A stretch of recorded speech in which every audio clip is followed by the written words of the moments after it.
Introduction. Friends, if you're ready to travel beyond the stars, dive into black holes, and experience a movie that bends time, space, and even your mind, then get comfortable, because today we are going to talk about one of the most iconic science fiction films ever made, Interstellar, released in 2014. If you're visiting our channel for the first time, make sure to subscribe so you never miss out on deep dives into amazing movies like this. In today's video, we're not just scratching the surface.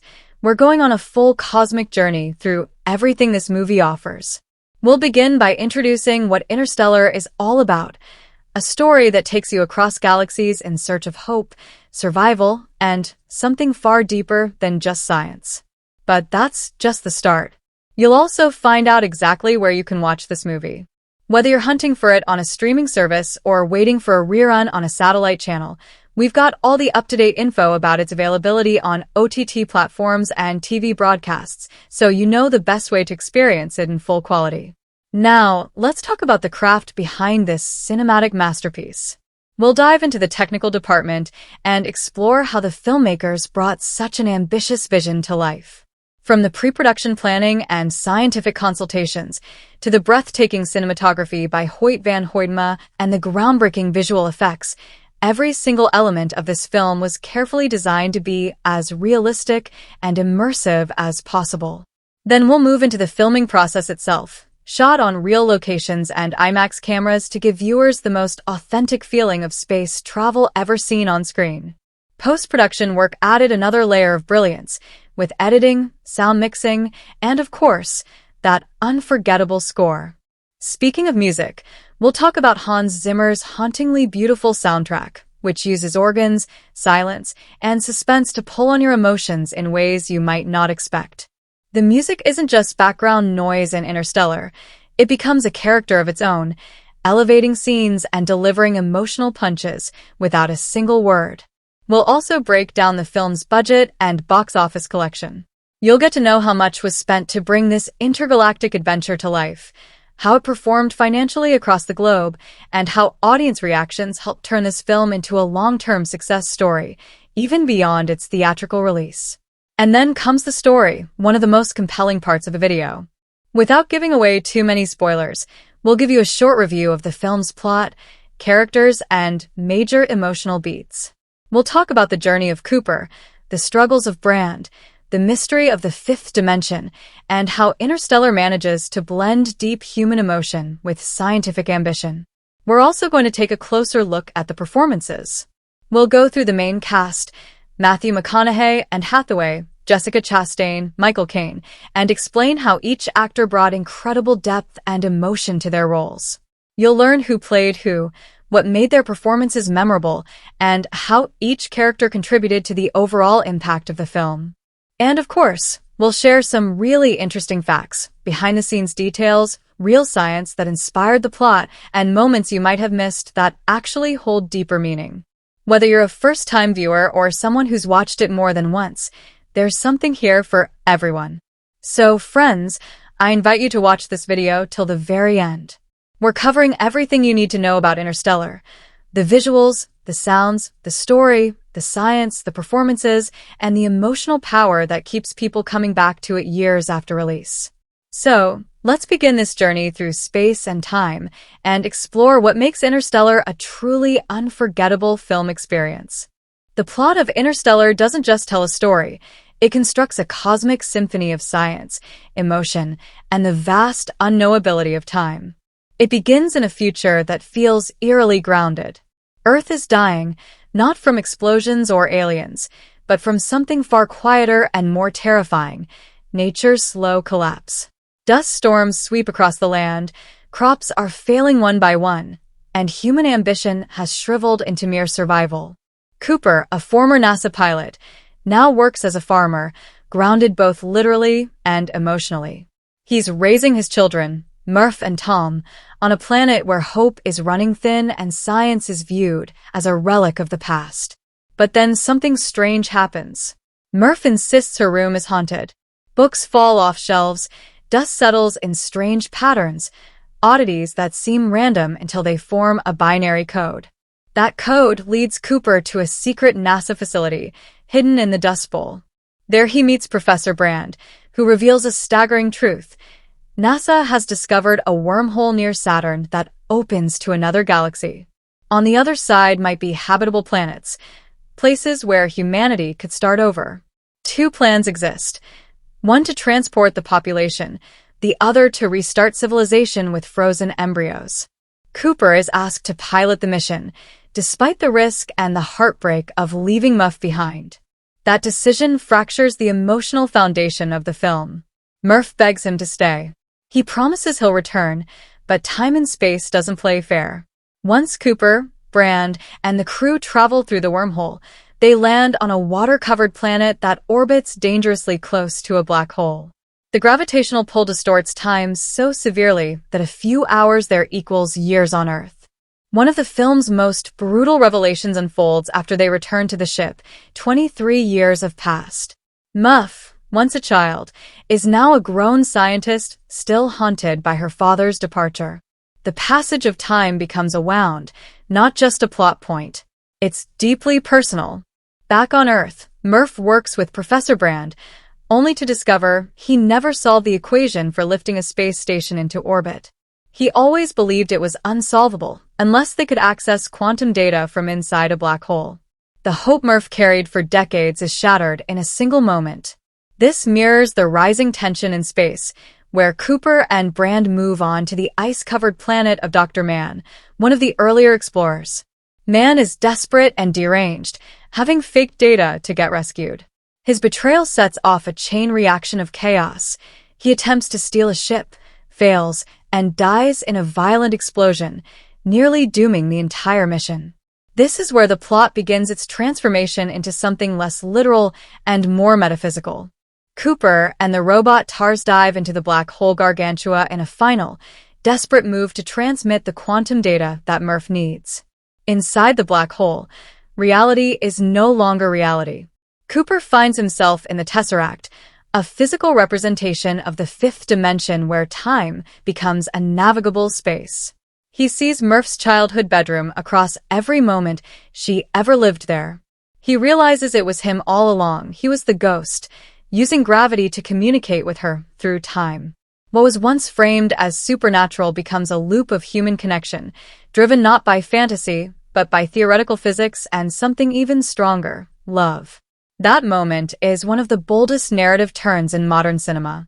The story folds back on itself, the past reshaping the present. Cooper is able to send the crucial data through Murph's watch. She decodes it, completes the equation, and saves humanity. The story then leaps forward again. Cooper wakes up near Saturn, having been rescued and brought to Cooper Station, a space station named after Murph. She is now elderly, a hero, a mother, and no longer the little girl he left behind. Their reunion is short. Murph tells him no parent should watch their child die. She urges him to go, to find Brand, who is now establishing humanity's new home on a distant planet. The film ends not with a final resolution, but with another journey. Cooper steals a ship and heads back into the unknown, chasing one final connection. The narrative leaves you in orbit, between hope and mystery, between love and the infinite. Interstellar doesn't follow a straight line from point A to B. It spirals, intersects, echoes, and folds. It experiments not just with nonlinear storytelling, but with nonlinear emotion. Time is more than a mechanic, it's a living force, shaping and separating relationships. The traditional hero's journey is broken apart and reconstructed into something vast, something intimate, something terrifyingly beautiful. Every act of the film is connected by invisible threads: gravity, memory, regret, love. And instead of just watching the plot unfold, you feel it stretching and snapping and rethreading itself with each decision the characters make. The emotional center remains Cooper and Murph, and their story is the gravity that holds the film together. Every planet, every time jump, every plot twist serves that bond. It's not just about saving humanity, it's about not letting go of the people we love, no matter how far we travel or how much time stands between us. The narrative of Interstellar is an odyssey across the universe, but it's also a quiet whisper from a parent to a child. I will come back. And that's what makes it unforgettable. The characters in Interstellar are not just figures navigating space. They are fully realized, emotionally complex people orbiting around deeply human conflicts. Their arcs aren't bound by traditional storytelling. Instead, they evolve across time, space, and emotional distance. What makes the character development so compelling is that every single transformation, internal or external, is driven by a tension between what is scientifically possible and what is emotionally necessary. These characters don't just face cosmic dangers, they wrestle with guilt, longing, purpose, loss, and the very nature of human connection in the face of the infinite. Cooper, the beating heart of the story, begins as a man out of place in his own world. He's a former NASA pilot turned farmer, stuck on a planet that no longer believes in science or ambition. He's surrounded by dust, hopelessness, and a haunting sense that he's meant for more. But it's his role as a father that defines him most. His relationship with his daughter Murph is fiercely loving and brutally complicated. He's caught between the impossible choice to save the future of humanity or stay with the daughter who desperately needs him. That moment when he decides to go on the mission, leaving Murph behind, isn't just a plot point. It's the defining crack in his identity. Throughout the film, Cooper's character is sculpted by this decision. He isn't driven by glory or survival. He's driven by the need to be worthy of her forgiveness. His transformation is gradual and emotionally exhausting. From confident pilot to tormented explorer to humbled messenger within a black hole, his arc spirals through layers of regret, love, and sacrifice. And when he finally makes contact with Murph through the Tesseract, not as a hero but as the ghost from her childhood, his arc folds into itself in a deeply poetic way. Murph's journey is just as layered and arguably more painful. As a child, she's bold, curious, and has inherited her father's passion for knowledge. But that passion curdles into bitterness after he leaves. She feels abandoned, betrayed, and that pain defines her for years. But Murph doesn't disappear from the narrative. She becomes the emotional anchor for everything. As an adult, she turns her pain into determination. She becomes a brilliant scientist, driven not just by the need to solve an equation, but by the lingering belief that her father will come through for her. Her arc is all about trust in science, trust in emotion, and ultimately, trust in a love that spans galaxies. Watching her move from a heartbroken girl to a savior of humanity is one of the most emotionally satisfying evolutions in the story. When she realizes her father kept his promise, communicating through gravity and time, it's not just a scientific breakthrough. It's emotional closure wrapped in cosmic mystery. Dr. Amelia Brand's character offers a different kind of depth. She's brilliant, composed, and burdened by her father's legacy. At first, she appears cold and methodical, focused solely on the mission. But as the story unfolds, we see cracks in that armor. Her belief in love as a guiding force, particularly in the choice between visiting two potential planets, reveals a spiritual side at odds with her scientific training. She argues that love might be more than just instinct, that it could be something real, even measurable, maybe even a higher dimension. That vulnerability is critical. Her arc is about accepting that emotion doesn't undermine reason, it completes it. She ends up alone on Edmund's planet, starting the next chapter for the human race. But it's not an ending of loneliness, it's a powerful testament to her strength, hope, and the quiet endurance she's always carried. Dr. Mann stands as the film's stark contrast to everything the other characters represent. He's the embodiment of fear and ego disguised as heroism. Once seen as the best of humanity's explorers, he turns out to be the most dangerous. His desperation to avoid death drives him to falsify data and manipulate others, putting the entire mission at risk. Mann's breakdown is chilling because it's so human. He isn't evil, he's terrified. His arc is a downward spiral, showing what happens when survival instinct overrides morality. His presence forces Cooper and Brand to confront their own doubts and solidifies the idea that not all humans rise to the occasion. Some crumble under the weight of isolation and fear. Even the secondary characters are rich with purpose. Romilly, the quiet physicist, represents the true cost of time. His years of isolation while others experience mere hours is quietly devastating. He serves as a reminder that time is a thief, and even the most logical minds aren't immune to its emotional toll. Doyle, though he doesn't last long, adds urgency and humanity in the early phases of the mission. His death, caused by a miscalculation tied to Brand's emotional decision, reminds the crew, and us, that choices in space aren't just theoretical. They have weight. And then there's Tars, a machine with more personality than many human characters in other films. His sarcastic wit, blunt honesty, and unwavering loyalty make him both comic relief and emotional backbone. What's remarkable about Tars is that he reflects the film's core theme, the merging of logic and feeling. He's a robot programmed with adjustable honesty and humor, but his friendship with Cooper and his crucial role in the black hole sequence prove that trust doesn't have to come from blood and bone. It can be built through shared experience and sacrifice.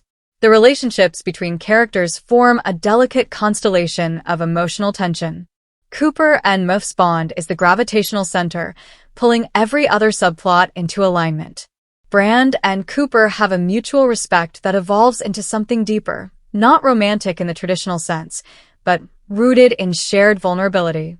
Mann's betrayal fractures the team's fragile unity, while Murph's eventual forgiveness repairs a wound that spans time and space. Character development in Interstellar doesn't follow a checklist of dramatic beats.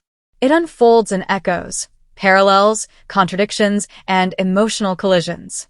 These are characters defined by their choices under pressure, by their loyalties, their grief, their beliefs. Their arcs don't always end in clarity, but that's the point. They're stretched and pulled by forces larger than themselves, yet what makes them endure is something deeply personal. Love, guilt, faith, hope. And through all of them, whether they're risking it all inside a wormhole, solving equations on a chalkboard, or communicating through the fabric of time, there's a shared thread. They are human, flawed, brilliant, scared, and brave. And their journeys are what transform Interstellar from a science fiction adventure into something profoundly human. The performances in Interstellar operate on an entirely different plane, pun absolutely intended. This isn't a film that relies on flashy spectacle or nonstop action to keep you invested. Instead, it leans on the emotional weight of its characters, and the actors carry that weight with incredible finesse. The cast doesn't just act. They embody people grappling with cosmic distances, collapsed timelines, existential dread, and the most human force of all, love. In a story where space, time, and gravity are constantly shifting, it's the consistency and depth of the performances that keep the film grounded and emotionally potent. Matthew McConaughey as Cooper delivers what might be the most heart-wrenching performance in a science fiction film in decades. Cooper is a character who starts out rooted in the dirt of a dying Earth and ends up floating in a fifth-dimensional construct inside a black hole, and McConaughey never lets you forget that he's a father first and an explorer second. Every decision Cooper makes is shaped by his love for his children, especially Murph, and McConaughey captures that conflict with such quiet force. His eyes alone carry volumes of emotion. There's one particular scene that defines his entire performance, sitting silently in front of a monitor, watching 23 years of video messages from his children.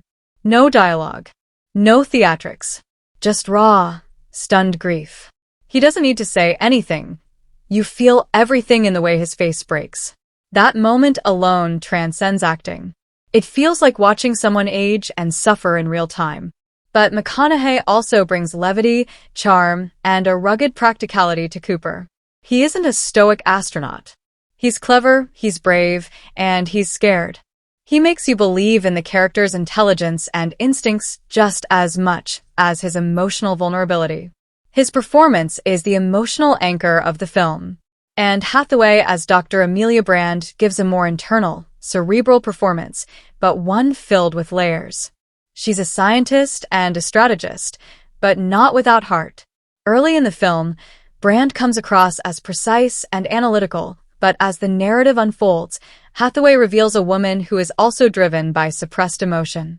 Her big moment comes when she makes the case for love, not as weakness, but as a legitimate force, perhaps even a scientific one. That could have easily felt corny or forced, but Hathaway leans into it with such sincerity and conviction that you start questioning your own assumptions. Her ability to hold both logic and longing in the same breath is what makes her performance so nuanced. You see her intellect, yes, but you also see the subtle cracks, her grief for Edmonds, her growing trust in Cooper, her fear of making the wrong choice. She ends up being one of the most resilient characters in the story, and Hathaway plays that resilience without ever needing to shout it. Jessica Chastain, as the adult Murph, matches McConaughey beat for beat even though they share almost no screen time. She is the film's emotional epicenter on Earth. Chastain gives Muff a fiery intelligence laced with unresolved childhood trauma. The way she balances pain, resentment, brilliance, and hope makes her one of the most human characters in the story. She doesn't cry easily. She doesn't beg for comfort. She gets angry, works harder, digs deeper. And yet behind that strength is a little girl who waited too long for her father to come back. Chastain embodies all of that complexity without ever making it feel performative. When Murph finally realizes that her father really was her ghost, the one sending her messages through time, it's not just a big sci-fi moment. It's a moment of emotional release, of connection, of healing decades of silence. Then there's Mackenzie Foy, the young Murph, who absolutely steals the early part of the film. She holds her own in scenes with McConaughey, and their chemistry is not only believable, it's devastating. She doesn't play a caricature of a precocious genius. She plays a child who is smart, skeptical, and wounded. Her eyes carry the same pain we later see in Chastain, creating a perfect emotional bridge between the younger and older versions of the character. It's incredibly rare to find a child performance this textured, and Foy nails every note. Michael Caine as Professor Brand brings his signature gravitas to a role that requires both warmth and deception. He's the wise mentor figure, but he's also a man with secrets and regrets. Caine plays him with a kind of weary nobility. He's not trying to save the world out of blind optimism. He knows what's at stake. And when it's revealed that he never truly believed in the mission's success, when Murph learns that the hope she clung to is a lie, Caine's earlier scenes take on a whole new emotional tone. You realize that behind the soothing speeches and poetic recitations was a man quietly carrying the burden of betraying a planet for what he believed was the only viable plan. That layered performance is a reminder that even the mentors in Nolan's films are deeply flawed. Matt Damon's appearance as Dr. Mann is a jarring shift in the film's tone, and that's exactly the point. Damon plays against his usual heroic type and delivers a performance that is cold, desperate, and terrifyingly human. When we first meet Mann, he's fragile, emotional, relieved. You want to trust him. But once his deception is revealed, Damon transitions into something far more chilling. His fear of death overrides everything, even morality. His betrayal isn't cartoonish. It's a quietly horrifying look at how isolation and fear can break a man. Damon doesn't overplay it. He doesn't snarl or monologue. He simply becomes a mirror of Cooper's worst-case scenario, a man who couldn't bear to die alone. The supporting performances, David Giasai as Romilly, Wes Bentley as Doyle, and the voice work of Bill Irwin and Josh Stewart as Tars and Case, add depth and credibility to the ensemble. Romilly, in particular, stands out as the silent, steady member of the crew who ends up paying the emotional price of time dilation. Giasai plays him with introspective calm, making his scenes feel intimate even in the vastness of space. When he talks about how terrifying black holes are, there's a quiet sincerity that hits harder than any explosion. Wes Bentley's Doyle is brief but memorable, grounded, loyal, and brave to the end. And then there's Tars, brought to life through Bill Irwin's voice and motion work. He is one of the most unexpectedly charismatic characters in the film. His dry humor, sarcasm, and complete trust in Cooper make him more than just a utility robot. He feels like a fully realized team member. The film wisely avoids making him overly sentimental, but Irwin's delivery still injects personality and warmth into every line. The result is a robot that audiences actually root for, not because he emotes, but because he earns your trust and respect. Every performance in Interstellar enhances its emotional and thematic depth.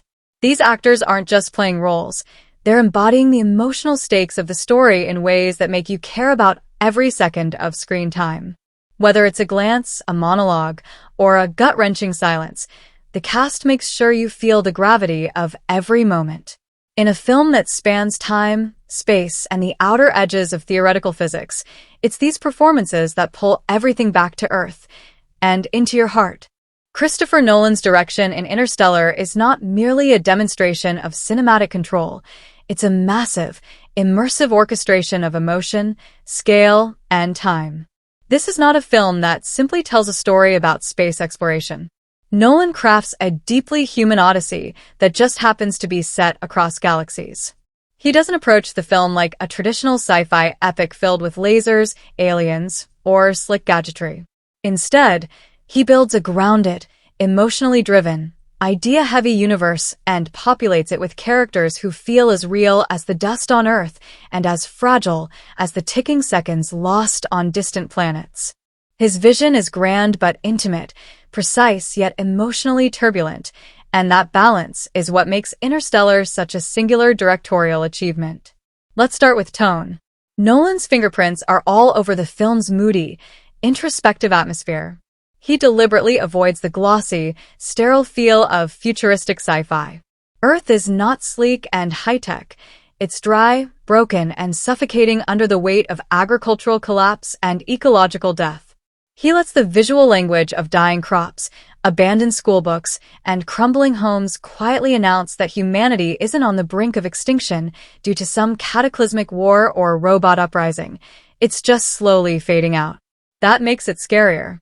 He creates unease through realism, using long static shots, minimalistic sound design, and restrained performances to build an emotional tension that hums beneath the surface. This grounded beginning sets the stage for everything that follows. It's essential because it makes the leap to space, and eventually into the abstract depths of black holes and fifth dimensions, feel earned, not forced. Then he shifts gears, and the scope expands. But Nolan never loses that grounded feeling, even as the characters traverse wormholes and orbit black holes. He keeps the tone consistent by making space feel isolating, quiet, even suffocating at times. Space isn't romanticized. It's beautiful, yes, but also indifferent, vast, and deadly. Nolan leans into the eerie silence of the void, letting long stretches play out without dialogue or sound. He reminds us again and again how small humans are in the face of the universe, and yet how enormous their decisions can be. The emotional tone mirrors this, vast stakes paired with deeply personal conflicts. What really sets Nolan apart is how he controls time, not just in terms of editing or storytelling, but thematically and structurally. In Interstellar, time is the villain, the antagonist, the monster always looming over the characters. On the water planet, every hour costs 7 years back on Earth. That single narrative device becomes a source of unbearable emotional tension. Nolan doesn't explain this and move on, he makes you feel it. You feel it in the pacing, in the editing, in the desperate looks exchanged between characters as the seconds slip away. When Cooper and Brand return to the ship and Romilly has aged decades in what felt like a short excursion, Nolan doesn't rush through it. He lets the silence of Romilly's aged face say everything. That's the power of direction, knowing when to let the actors speak and when to let the moment breathe. And then there's the structure. Nolan doesn't just move linearly from one beat to the next. He layers time. He uses parallel storytelling to emotionally connect two characters, Murph and Cooper, who are separated by light years. Their stories unfold side by side, their actions unknowingly influencing each other in real time despite the time distortion. Nolan crosscuts between Muff's work on Earth and Cooper's desperate moves in space, building tension and emotion simultaneously. These moments are meticulously timed to create a heartbeat-like rhythm. Earth beat, space beat, Earth beat. That rhythm is what keeps the emotional pulse alive, even as the science gets dense. Speaking of science, Nolan's direction takes complex theoretical physics and translates it into cinema without ever drowning the audience in jargon. He doesn't over-explain wormholes, time dilation, or singularities. Instead, he visualizes them in ways that make sense emotionally. The wormhole isn't just a portal, it's a shimmering sphere of mystery that reflects the unknown. Gargantua, the massive black hole, isn't just a set piece. It's a terrifying visual metaphor for inevitability, time collapse, and the cost of knowledge. Nolan doesn't make science boring, nor does he dumb it down. He treats the audience with respect, assuming they can handle big ideas if they're rooted in emotional stakes. Stylistically, Nolan opts for a blend of realism and grandiosity. He doesn't overuse CGI. In fact, many of the spaceship interiors and even some exteriors are practical sets. The decision to shoot with IMAX cameras enhances the immersion, especially in the vastness of space. When a tiny shuttle floats past Saturn, Nolan doesn't throw in extra visual effects or camera tricks. He pulls the camera way back and lets you feel the scale, how microscopic humans are against the canvas of the cosmos. That minimalist approach to visuals makes the rare moments of surrealism, like the Tesseract sequence, all the more powerful. When the film finally lets go of realism and plunges into abstraction, it doesn't feel like a detour. It feels like a crescendo. In the Tesseract scene, Nolan steps into full-on conceptual storytelling. Time becomes a three-dimensional space. The past becomes visible and navigable. It's not just a cool sci-fi idea, it's an emotional reckoning. Cooper isn't solving puzzles here. He's reaching back through time to connect with his daughter. Nolan's direction here walks a tightrope between theoretical physics and pure feeling. It's a daring sequence that most directors wouldn't attempt, but Nolan turns it into the emotional climax of the film.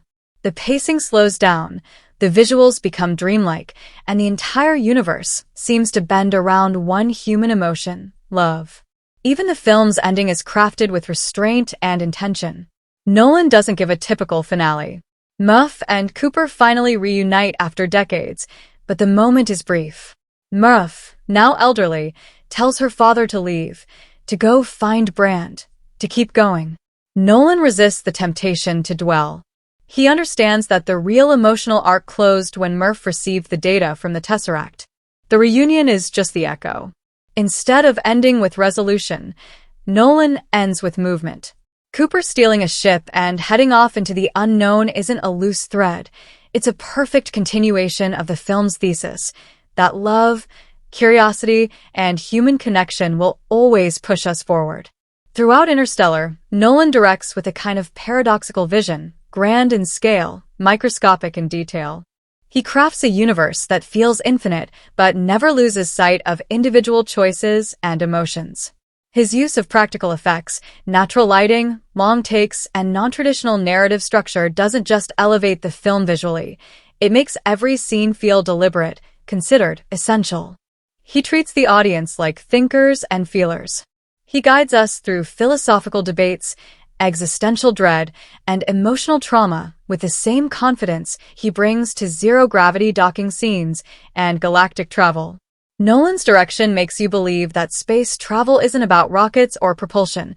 It's about relationships, regrets, and the endless human instinct to connect, explore, and survive. He doesn't direct Interstellar like a movie. The cinematography in Interstellar is a monumental achievement in visual storytelling, an experience that doesn't just support the narrative, but elevates it to mythic heights. Hoyt van Hoytema doesn't simply capture scenes. He captures emotions through light, shadow, composition, and movement in a way that makes every frame breathe with meaning. This is not a film where the camera just follows the actors around. Here, the camera is a living participant in the journey, observing, reflecting, and reacting to the emotional and philosophical undercurrents of the story.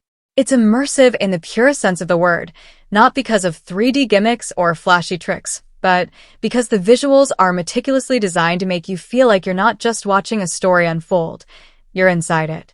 On Earth, the cinematography starts with an almost documentary realism. The shots are often handheld, grounded, and framed in a way that feels naturalistic. The colors are muted, lots of browns, beiges, and washed-out blues, which creates an atmosphere of quiet despair. The light is natural, dusty, and soft, often casting long shadows over the dry cornfields. It paints a world that's slowly suffocating under its own weight. The frame lingers on small moments, the wind blowing across a dying crop, a lone truck kicking up dust, a child's face lit by the fading sunlight. These visuals aren't flashy, but they're loaded with emotional texture. They tell you this is a planet that's tired, that's lost its future. And in that bleak landscape, you feel the weight of every decision Cooper makes to leave it all behind. But when we transition into space, the entire visual language shifts, almost imperceptibly at first, but then with full force. The camera pulls back. Shots become wider, more symmetrical, almost reverential. The silence of space becomes a canvas, and Van Hoytema uses it masterfully. The ship, the Endurance, is often framed as a tiny speck in a sea of darkness, dwarfed by Saturn's rings or lost in the glowing maw of Gargantua. There's a sense of humility in the way space is captured. There's no attempt to romanticize or dramatize it. It's presented as overwhelming, mysterious, and largely unknowable. The lighting in these sequences is incredibly disciplined. No artificial glow or ambient studio light. Instead, the illumination comes from stars, nearby planets, or the sun's distant rays. Shadows are deep and honest. Reflections are sharp and brutal. This restraint enhances the realism, but also creates a strange beauty, one that feels both mathematical and poetic. Then come the planets, and each one feels like an entirely new visual dimension. The water planet is a flat, mirror-like expanse with a sky that seems to stretch forever. The horizon vanishes into itself. The camera stays low and long, allowing the scale to settle in. And when the massive waves roll in, huge walls of water moving like mountains, it's not played as a special effect. It's framed with calm, patient awe. It's terrifying, yes, but not chaotic. The way the camera sits still as those waves approach makes the tension unbearable. It's not trying to impress you, it's trying to crush you with scale. Contrast that with the ice planet. Everything there is sharp, cold, sterile. The light is blue-white and constant, making everything feel flat and desolate. The terrain is jagged and geometric, almost unnatural in its perfection. The cinematography here enhances the paranoia and unease that builds as Mann's betrayal unfolds. The starkness of the visuals mirrors the moral coldness of the situation. When Cooper and Mann struggle across the icy landscape, the camera doesn't cut rapidly or overplay the danger. It stays distant, watching like an indifferent observer, letting the cold isolation sink in. The violence here feels lonely, inevitable, and small in the face of the frozen world around them. And then there's the black hole Gargantua, a visual masterpiece, a character in its own right. The image of this swirling titan, with light bending around it in impossible arcs, is hypnotic. It's not just an effect, it's a philosophical concept made visible. The camera treats Gargantua with reverence. It doesn't zip around it. It approaches slowly, watches carefully, and lets its presence linger. This is cinematography that respects its subject. And when Cooper dives in, the visual style shifts again. Now we're entering abstraction. The Tesseract is perhaps the most daring visual experiment in the film. A fifth-dimensional space rendered in 3 dimensions. And yet, instead of going full surrealist, the cinematography grounds it in something familiar. Murph's bedroom, a child's bookshelf, the back of a watch. Time becomes physical space. Light filters in like strands of memory.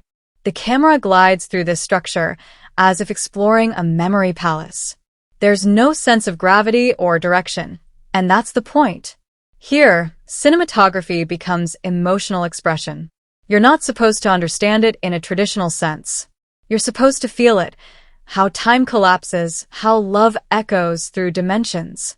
The way the camera floats, curves, and folds around these infinite rooms is breathtaking. Throughout the entire film, framing choices constantly reflect the emotional state of the characters. When Cooper says goodbye to Murph, the camera stays distant, watching him walk away through a cracked open bedroom door. It's not dramatic, it's tragic, almost embarrassed to look too closely. When Brand watches Edmund's grave, The shot is composed in a way that emphasizes her isolation. She's tiny, surrounded by endless stone and sky. These aren't just beautiful shots, they're emotional ones. They speak to loneliness, distance, and quiet hope. Even dialogue scenes are visually engaging. When characters sit in the Endurance and talk about quantum data or survival plans, the lighting and angles change based on what's at stake. A soft, warm light when Brand speaks about love. A harsh, clinical glow when Romilly reveals the years lost. The cinematography never lets you drift. It subtly keeps your attention anchored to the emotional subtext, using angles and light like punctuation marks in a sentence. The docking sequence might be the visual high point of the film. The camera spins, dips, and rotates with the ship, creating a visceral sense of motion and urgency. But it never becomes disorienting. The choreography between ship and camera is balletic, almost serene despite the danger. And that's the brilliance. Nolan and Van Hoytema don't need shaky cam or rapid edits to create tension. They let geometry, rhythm, and light do the work. In Interstellar, every visual decision carries meaning. It's not style over substance. The style is the substance. Van Hoytema uses the camera like a translator, turning emotion, science, and philosophy into a visual language. It creates intimacy when needed, awe when called for, and silence when words fall short. This is cinematography that doesn't just show you the universe. It makes you feel the weight of it pressing down on every choice, every heartbeat, every moment of connection between a father and his daughter. It's the kind of visual storytelling that lingers long after the credits roll, not just in your eyes, but in your bones. The editing and pacing of Interstellar are not just functional. They're the engine that drives the film's emotional weight, narrative complexity, and philosophical ambition. Lee Smith, the editor behind many of Christopher Nolan's films, approaches the cut not as a way to merely bridge scenes, but as a language of rhythm, contrast, and emotional depth. In Interstellar, editing becomes time. Not in the superficial way of fast versus slow, but in the deep, experiential sense, where the very feeling of time passing or not passing is molded by every decision to linger, to cut, to pause, or to collide two distant moments into one emotional crescendo. You don't just watch Interstellar, you move through it, and the pacing is the gravitational pull that keeps you in orbit. From the first frames on Earth, the film establishes a pacing that deliberately resists the urgency most sci-fi blockbusters embrace. The world is ending, yes, but not with explosions or chaos. It's a slow, dusty erosion. And so, the pacing breathes. Early scenes linger in real time. Conversations between Cooper and his children, the silence of wind moving through a dying crop field, the heavy quiet of a planet that's running out of options. The editing lets these scenes unfold with minimal interference, often holding shots longer than you'd expect. You're not being rushed to the plot. You're being immersed in the tone, in the exhaustion, the sadness, the hollow routine of a planet that's giving up. This slow pace is intentional. It forces you to live in the same emotional register as the characters. It lets the hopelessness seep in. But when the film transitions into space, something profound happens. The pacing changes, not jarringly but subtly. The editing sharpens. Cuts become more exact. The rhythm tightens. And suddenly, you begin to feel the film's other central force: urgency. Not the fast-cutting urgency of a thriller, but the existential urgency of time slipping away. In space, time isn't just measured in hours. It's measured in years, in decades, in people aging without you. And this existential tension becomes the guiding principle of the film's editorial rhythm. The audience is kept in this strange duality. On one hand, the vastness of space creates a sense of slowness and isolation. On the other, the ticking clock of relativity creates mounting pressure. Lee Smith and Nolan balance this paradox like a tightrope act. One of the most staggering examples is the water planet sequence. The editing in this scene is a masterclass in sustained tension. On the surface, the crew deals with logistical challenges, finding data, escaping a planet with monstrous tidal waves. But while they struggle, the camera occasionally cuts to Romilly, left behind on the ship. He ages. Time passes. And yet for Cooper and Brand, it's only been minutes. The edit doesn't overplay this. It doesn't smash the audience with "look how much time they're losing." Instead, it suggests the horror of it with quiet, calculated crosscuts. And when they return and find Romilly transformed, gray-haired, older, weary, the emotional punch lands with such brutal force because the editing has built to it with exacting patience. Then there's the message playback scene, a moment of overwhelming emotion built almost entirely in the editing bay. Cooper, having lost decades in what felt like hours, sits down to watch video messages from his children. And the edit refuses to look away. There are no fancy cuts here. Just a locked-in camera, a slowly evolving performance from McConaughey, and the decision to stay. The edit trusts the moment. It doesn't cut to flashbacks. It doesn't dramatize the passage of time. It simply holds, letting every emotion crawl across Cooper's face in excruciating detail. The pacing here is almost agonizing. But that's the point. It mirrors the pain of lost time, not just for Cooper, but for the audience. Contrast that with one of the film's most dynamic sequences, the endurance docking scene. After Dr. Mann sabotages the station and chaos erupts, the editing picks up speed, but not recklessly. The camera spins with the ship, the score builds to a thunderous rhythm, and the cuts tighten, syncopated to the pulse of tension. Yet despite the speed, the geography of the scene remains crystal clear. The orientation of the ship, the stakes of the maneuver, the desperation in Cooper's voice, it all remains legible because the pacing isn't designed to disorient. It's designed to grip. The edit creates a heartbeat, a sense of rhythm that quickens in time with your own pulse. But Interstellar isn't just about action or emotion. It's about structure. And the editing is where that structure comes to life. Nolan's films often play with parallel timelines, and Interstellar is no exception. But here, those timelines don't just run alongside each other. They intertwine, emotionally and thematically. On Earth, Murph is racing to solve an equation that could save humanity. In space, Cooper is falling into a black hole, possibly sacrificing his life. These events are light years and decades apart, but the edit brings them together in a beautifully orchestrated crescendo. The pace picks up, not with action, but with emotional synchronization. As Murph discovers the truth about her father's mission, the edit cuts to Cooper transcending time in the Tesseract. Their arcs collide, not physically, but through the rhythm of editing. It's as if the film itself is collapsing time, just like the story. The Tesseract sequence is where the pacing breaks all convention, and yet it works. Time becomes nonlinear. The editing becomes fragmented, recursive. Cooper floats through layers of Murph's childhood bedroom, seeing moments repeat, echo, overlap. The edit doesn't explain this. It embodies it. There's a sense of dreamlike movement here. No harsh cuts, just soft transitions between memories.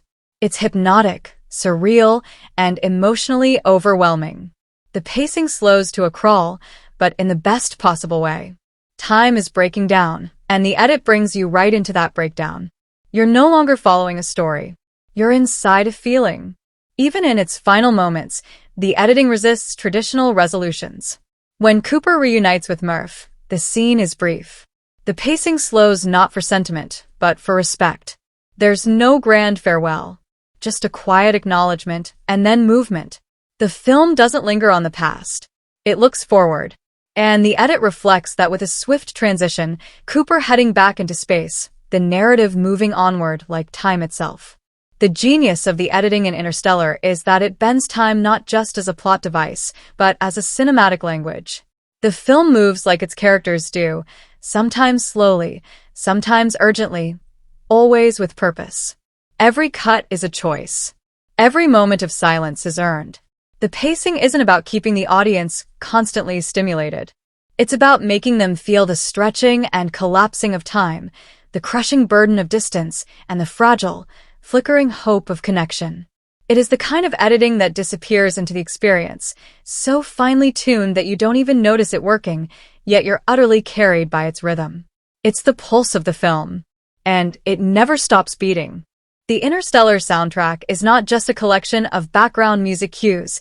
It's an elemental force in the film's identity, inseparable from the story and woven directly into its emotional and philosophical fabric. Hans Zimmer didn't just compose a score. He constructed a universe of sound. And this soundscape doesn't behave the way most movie scores do. It breathes like a living thing. It trembles with dread, soars with discovery, aches with memory, and sometimes falls completely silent because it understands that silence, too, can be symphonic when used with purpose. The score is the soul of Interstellar. It doesn't guide the emotion. It is the emotion. The genius of Zimmer's approach lies in its contradiction. This is a film set in the cold, mathematical vastness of space, but the music is warm, spiritual, even religious. Instead of the expected electronic synthesizers or sci-fi tropes, Zimmer anchored the score in the rich, majestic tones of a 1926 pipe organ. This choice reframes the entire experience. The organ isn't futuristic. It's ancient. It echoes through cathedrals, not starships. But here, that's exactly the point. Space isn't treated as a playground for science. It's the temple of the unknown. It's holy. The organ brings awe, humility, reverence. You're not looking at planets. You're peering into the mind of God. That's the emotional terrain the music covers. Zimmer recorded much of the score in London's Temple Church, letting the natural acoustics of that space shape the sound. The result is organic and raw.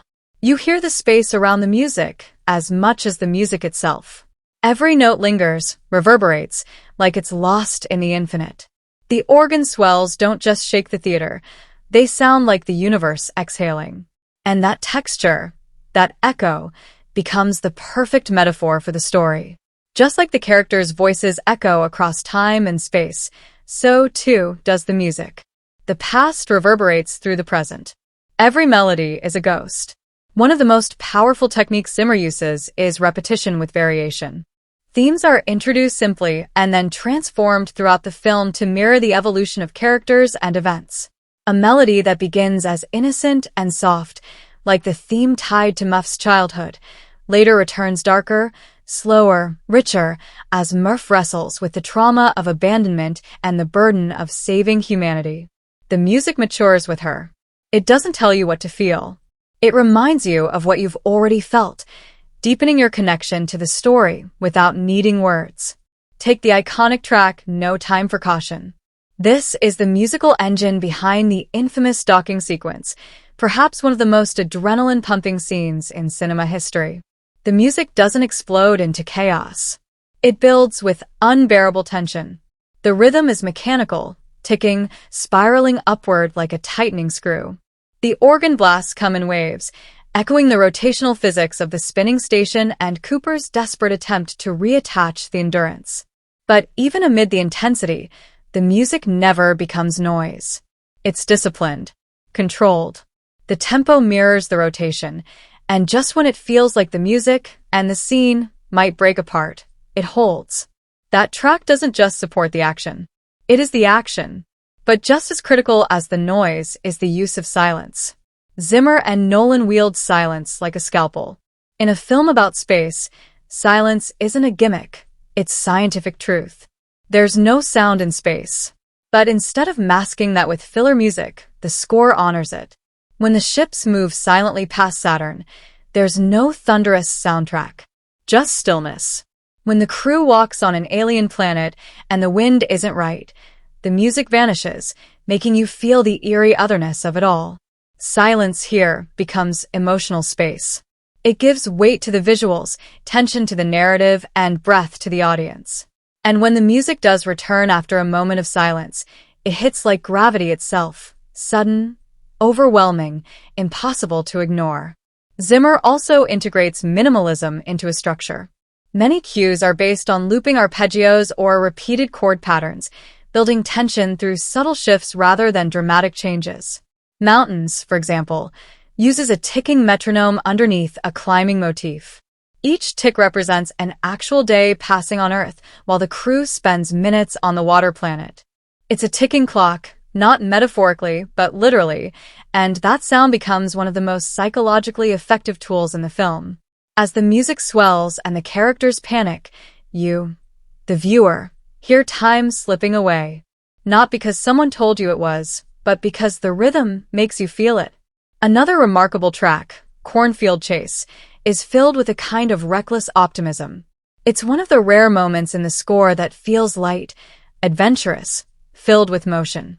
It plays early in the film when Cooper is chasing a drone through the cornfields, and even though the scene is grounded on Earth, the music already carries the spirit of exploration.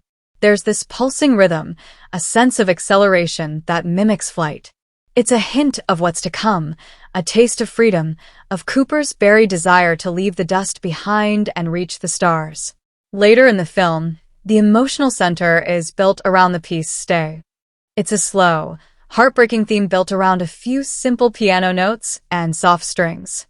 It plays during the scenes of loss and longing, when Murph watches her father leave, when she burns her old room, when she listens to the watch tick. The music here is devastating in its restraint. It never tries to manipulate. It simply reflects. The melody doesn't resolve.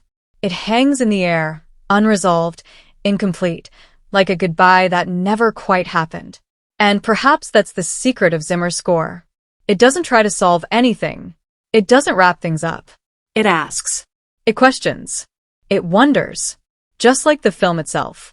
It embraces ambiguity. The final track, Where We're Going, plays during Cooper's departure from the space station in search of Brand. The music is not triumphant. It's not mournful. It's hopeful, but quietly so. It floats. It suggests something beyond.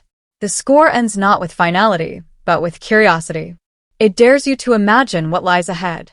In Interstellar, music is a dimension. It shapes your understanding of time, space, grief, love, and hope. It never overwhelms the story, yet it's always there, anchoring every moment, echoing every heartbeat, connecting every thread.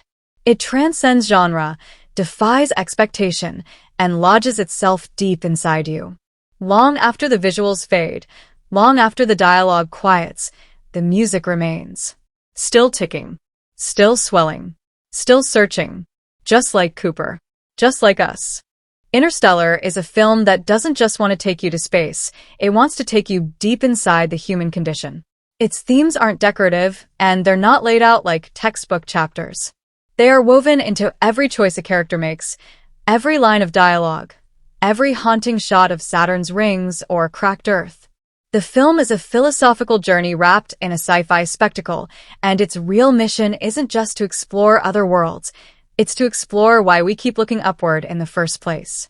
Nolan builds an emotional and thematic framework that spans across dimensions, but at its core, the questions he's asking are strikingly intimate. Why do we love? Why do we fight to stay connected? What is the cost of hope? And what do we leave behind? Let's start with time, because it's not just a theme here. It's practically a villain, a sculptor, and a relentless tide all in one. Time in Interstellar is not linear. It's a character that shapes everything. Nolan doesn't just use time as a backdrop for tension. He turns it into the wound every character carries. Cooper's decision to leave Earth is already painful, but when you factor in time dilation, where hours on a planet cost him years with his children, the weight of that sacrifice becomes unbearable. And the film never lets you forget it. You see it in the heartbreak on Murph's face when her father leaves.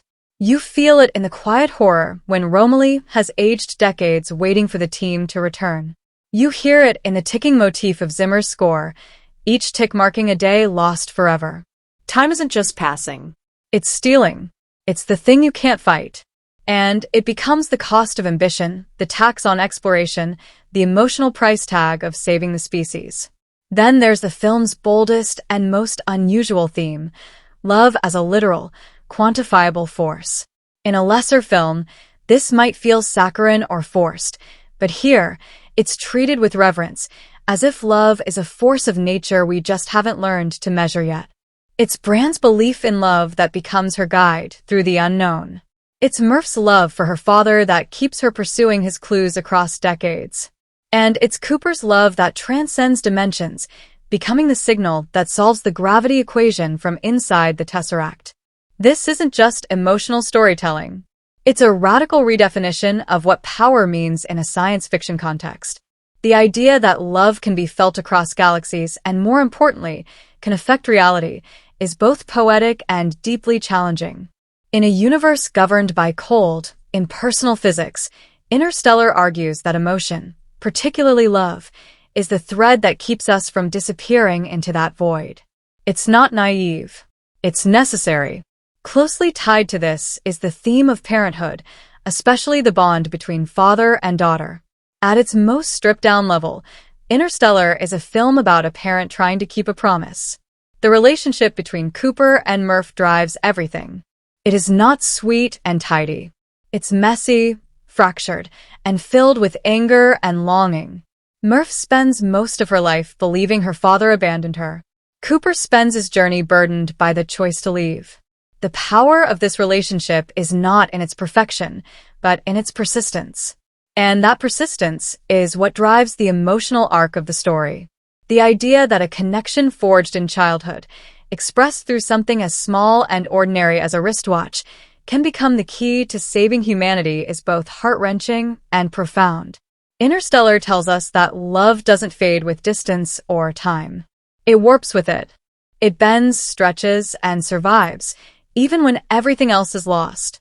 The film also grapples with the complex tension between individual survival and collective legacy.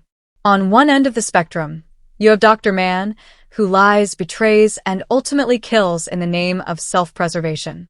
His entire arc is a reflection of the ugly truth that survival, at its rawest, can be selfish.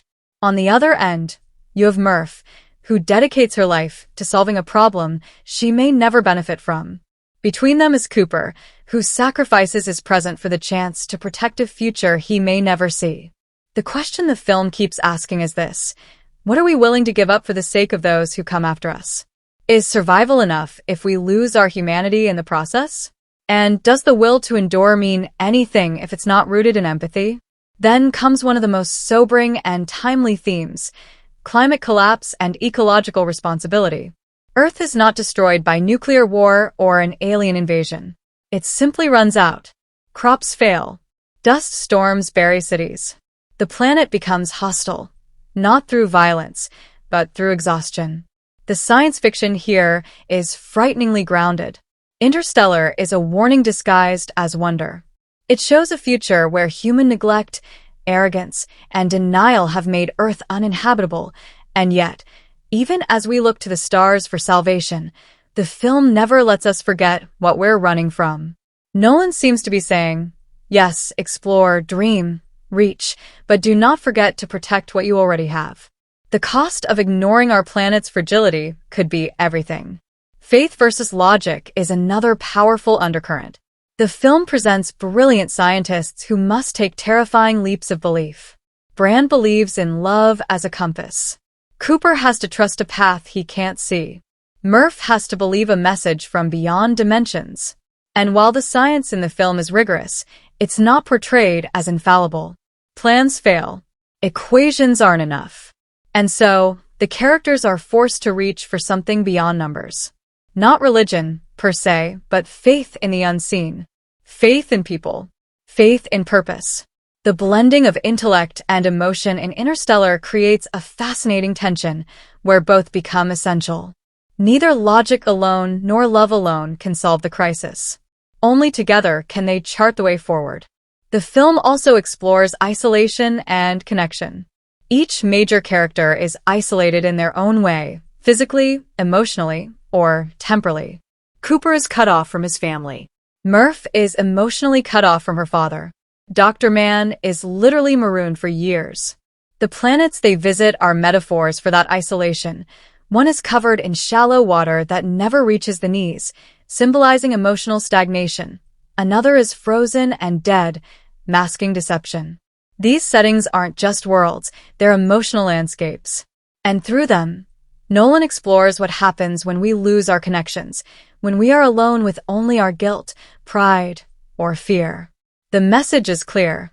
Isolation is dangerous, even deadly.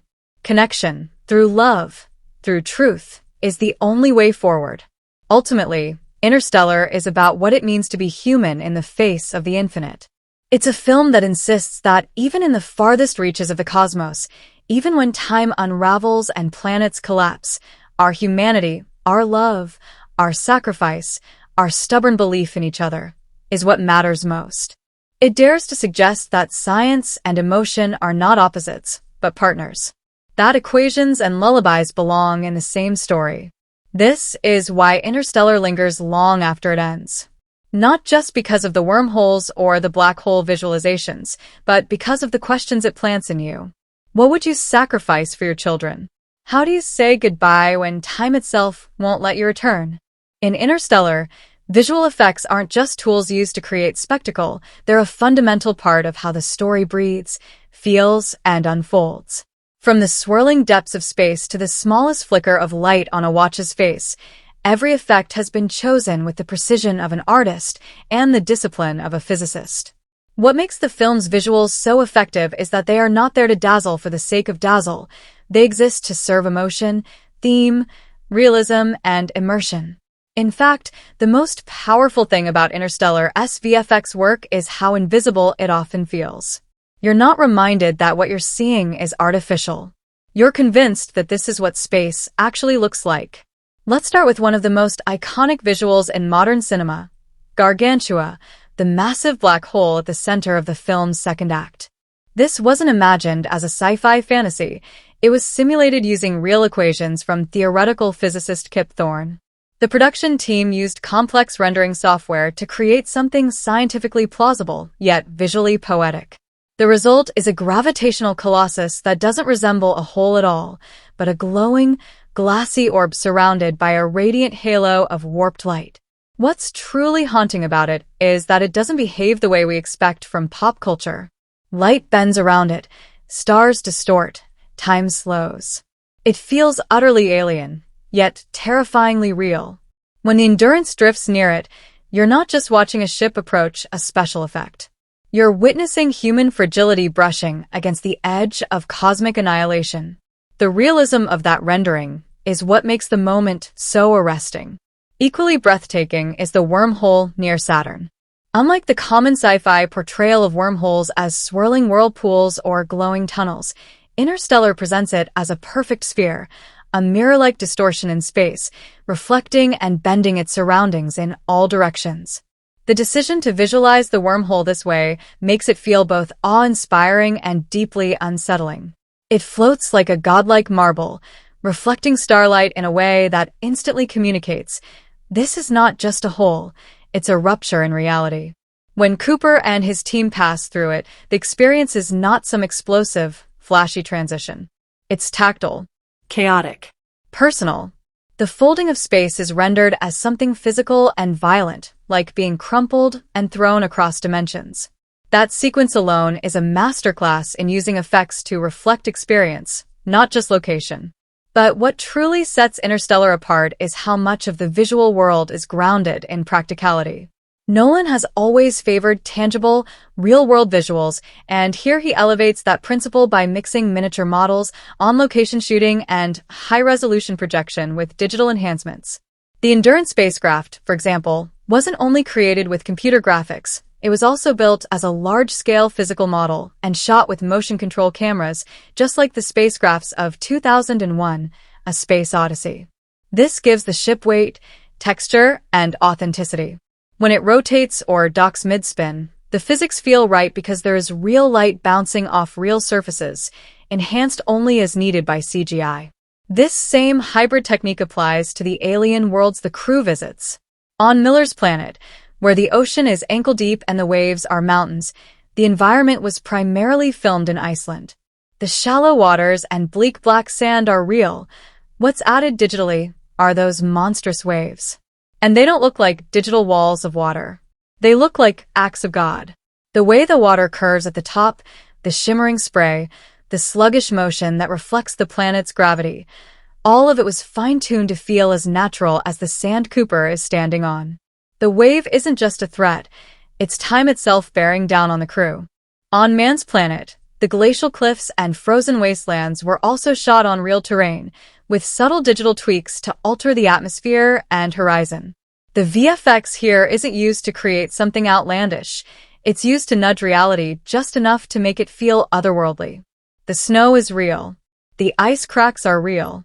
But the pale, sickly sky and the shifting light are enhanced to evoke a sense of isolation, of an environment that has given up on being habitable.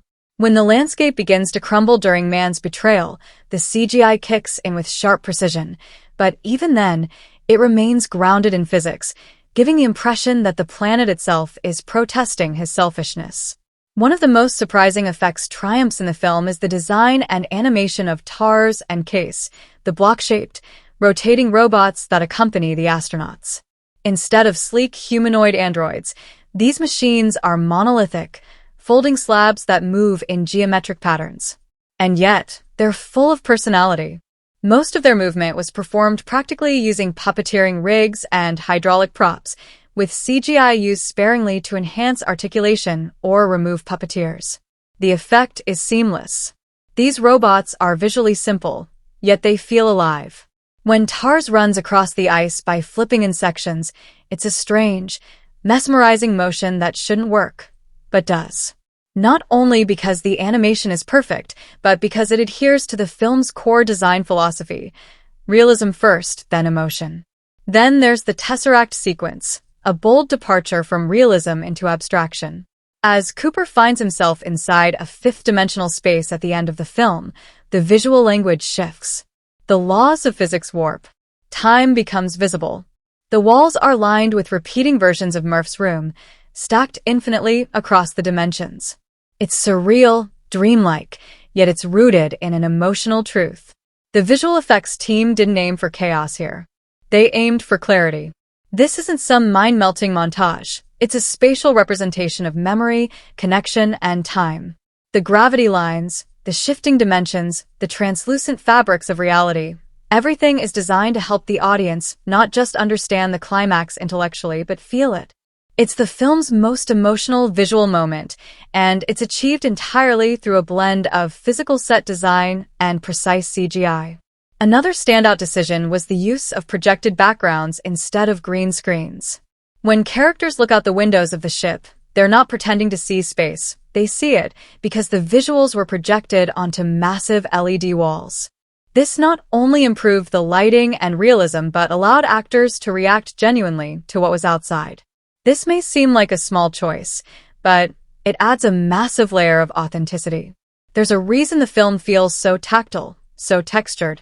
You're not watching actors in digital voids. You're watching people interact with environments that feel physically there.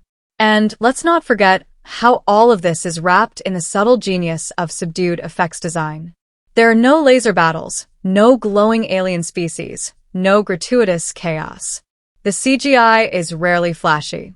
It often moves slowly, deliberately. It reflects the tone of the film: thoughtful, meditative, reverent. The effects aren't there to dominate the screen. They're there to support the feeling. When the ship approaches Saturn and you see its rings gliding by in silence, that's CGI, but you don't think of it that way. You think of wonder. That's the goal.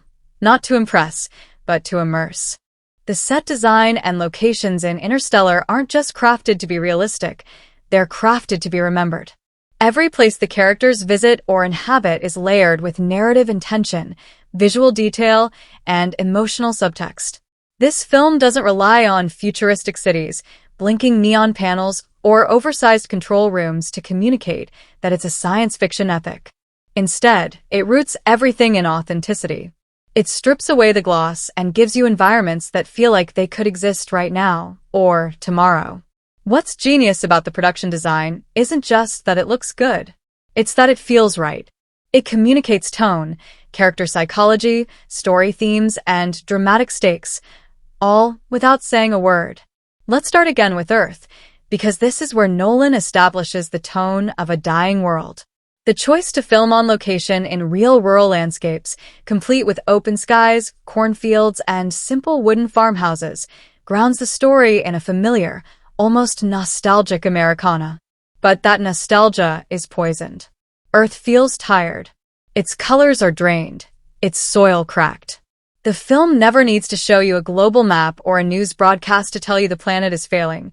You see it in the dust storms that sweep through bedrooms and schools, in the old, squeaky water pumps, and in the way every home feels like it's waiting for an ending. The dust becomes a character in itself. It hangs in the air, coats surfaces, blocks sunlight. The world is still functioning, barely, but it has lost its future. Every design choice in the Earth sequences tells you this is a place where progress has halted and survival has become the only concern. And the way it's presented, quietly, naturally, makes it more devastating than a post-apocalyptic wasteland ever could. Now compare that to NASA's underground facility, the last gasp of scientific hope for humanity. The base isn't elaborate.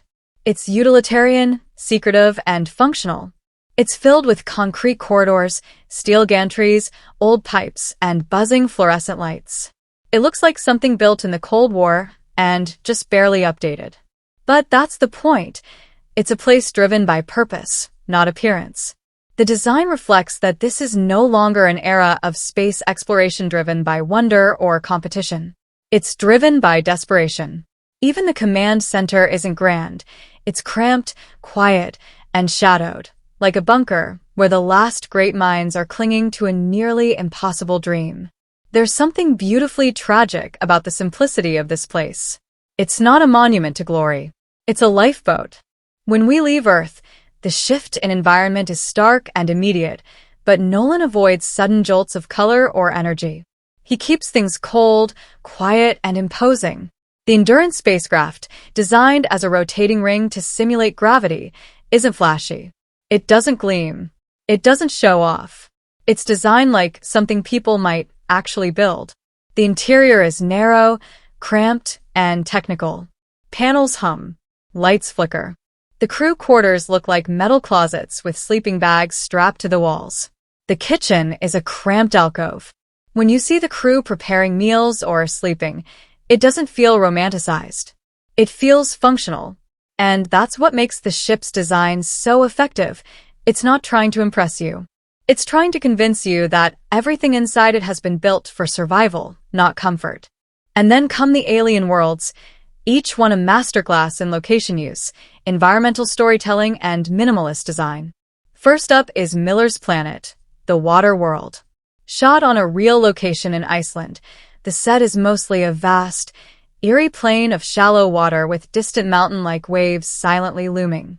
The choice to keep the landscape so visually barren is a bold one. There are no cities, no strange alien ruins, just water. And that emptiness becomes terrifying. When the wave finally hits, it isn't heralded with dramatic music or camera shakes. It just rises, slow and silent, like a nightmare made real. The coldness of the landscape, the endless reflections, the stillness, it all gives you the sensation of being impossibly small in a place where time itself is an enemy. Then comes Man's Planet, a frozen, lifeless, ice-covered hell. And once again, Nolan leans on real landscapes to create immersion. Filmed in snowy, wind-blasted environments, the production design builds a world that is both beautiful and brutal. The textures are sharp, jagged cliffs of frozen gas, glass-like ice sheets, and snow that doesn't shimmer, but weighs heavy with silence. The base is a claustrophobic structure dug into a glacier, with walls that feel more like a bunker than a lab. The design reflects Dr. Mann's inner state, cold, isolated, desperate. Even the cracked ice beneath the surface of the planet mirrors the moral fault lines of the character who calls it home. Nothing here is random. The environment reflects the story at every level. And then, when things get metaphysical, the film delivers the Tesseract, a space constructed to represent a fifth-dimensional interpretation of time. It's not a swirling vortex or a glitching hologram.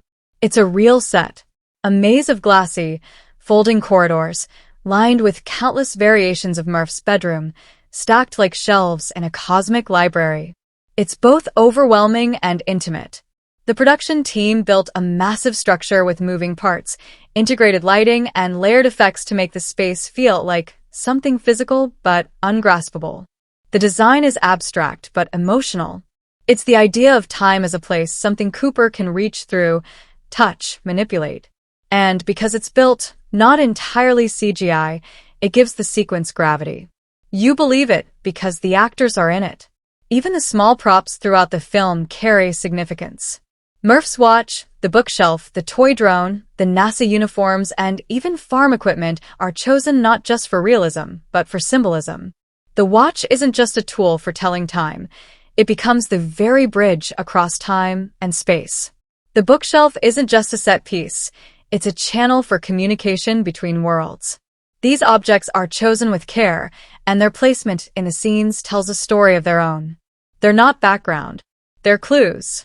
They're emotional anchors. And throughout all of this, the film avoids spectacle for the sake of it.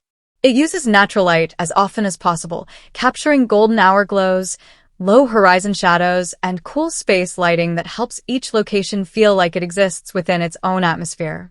The color palettes change from warm earth tones to icy blues and sterile whites, depending on the emotional state of the story. You're not just watching planets, you're feeling them. Each location has a temperature, a silence, a pace. You sense it through the design. Set design in Interstellar is never about excess. It's about exactness. It's the subtle layering of emotional and physical detail that makes every room, every planet, and every object feel like it belongs. It's the reason the film doesn't feel like fiction. It feels like something that might actually happen, something that already has happened, somewhere far away in the cold silence of the universe. The environments don't just contain the story. They shape it. They whisper it. They remember it. And when you walk away from the film, you don't just remember the black hole or the robots. You remember the feel of dust underfoot, the flicker of light through slats in a bedroom. The dialogue and script of Interstellar operate with a rare duality.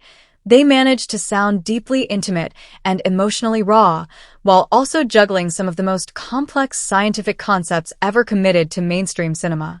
It's a rare achievement. This isn't just a screenplay that pushes the story forward.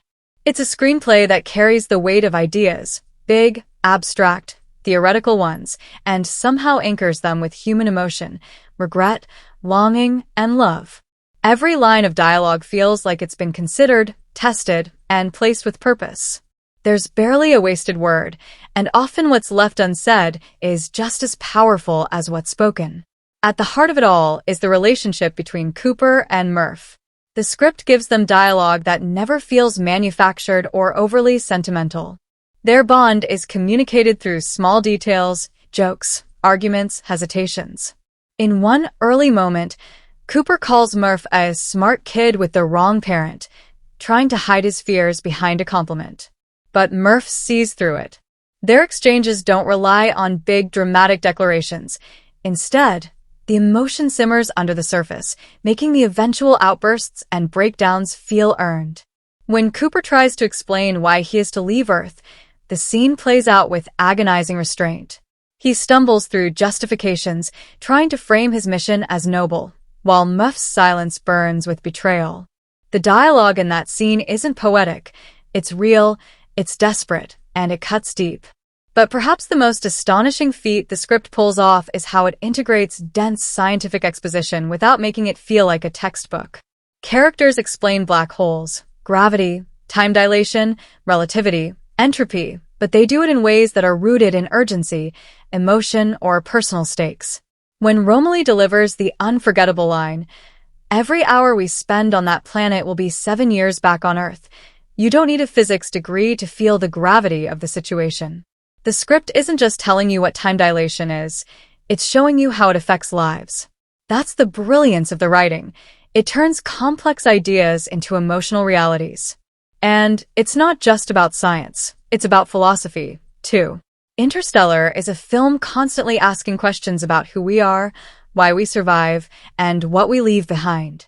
The script doesn't shy away from existential ideas. Instead, it embraces them and builds the dialogue around them. One of the most talked about lines is when Amelia Brand says, "Love is the one thing we're capable of perceiving that transcends dimensions of time and space." In a lesser film, that might come off as a forced attempt to inject emotion into science. But in Interstellar, it fits perfectly.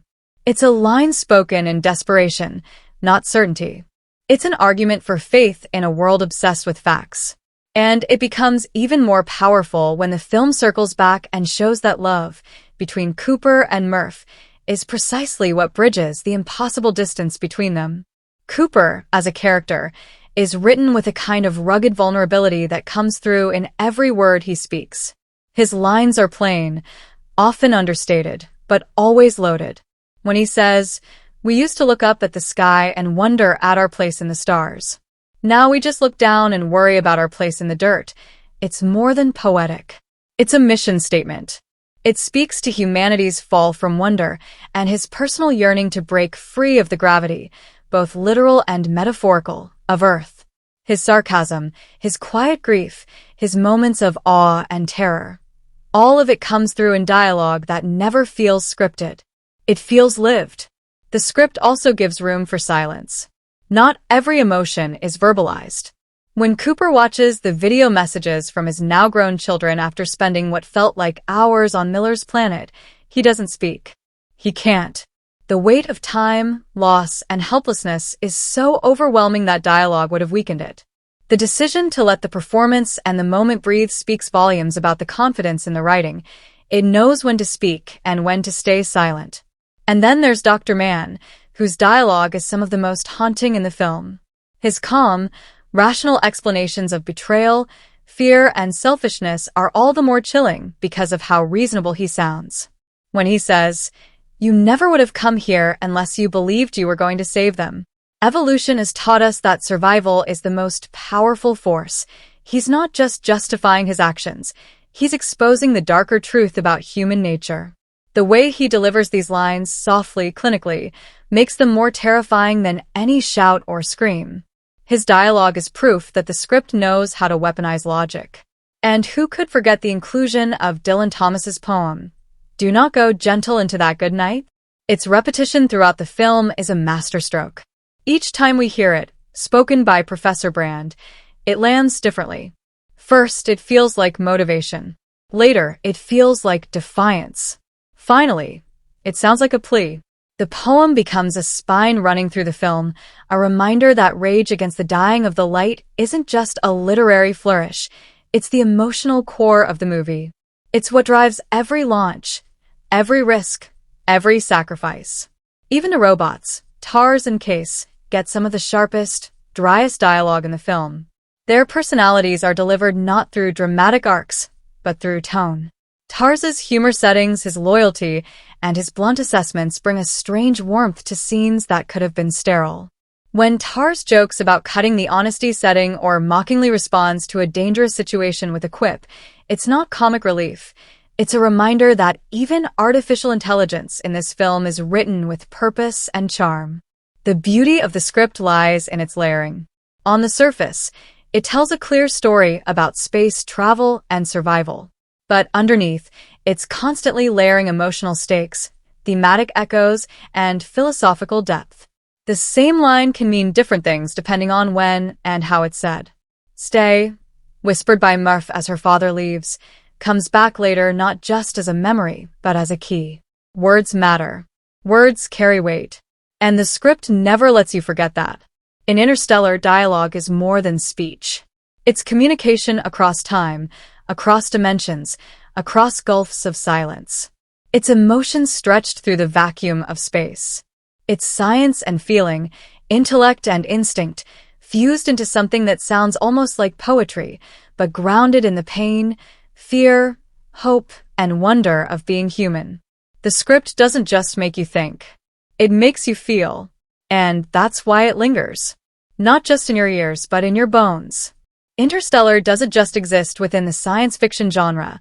It stretches it, redefines it, and boldly adds layers that few films in the genre have dared to explore.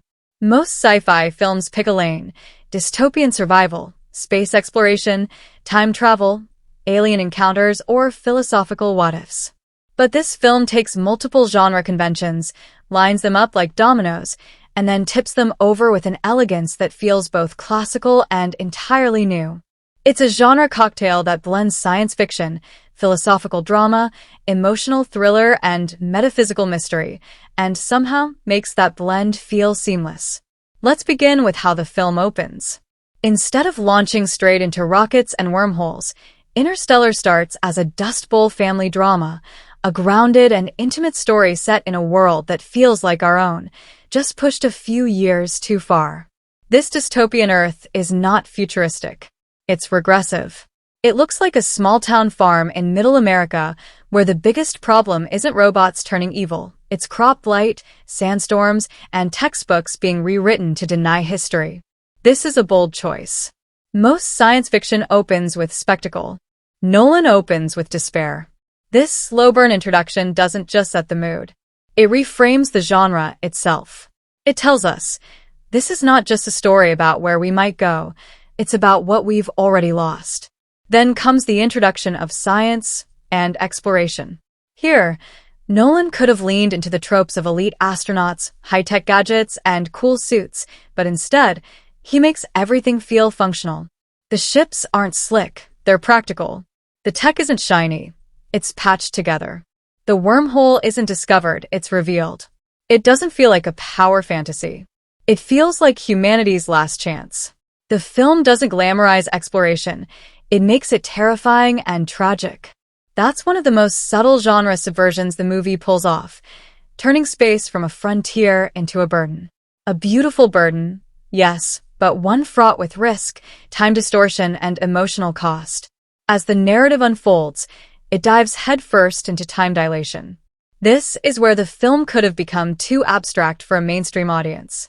But here's where genre execution shines. Instead of making time a gimmick, Interstellar makes it the villain. On Miller's planet, when the crew loses 23 years in what feels like minutes, the horror isn't in the science. It's in the realization that life has passed them by. This is high-concept storytelling married to high-emotion stakes. It's one thing to show a time jump. It's another to feel it.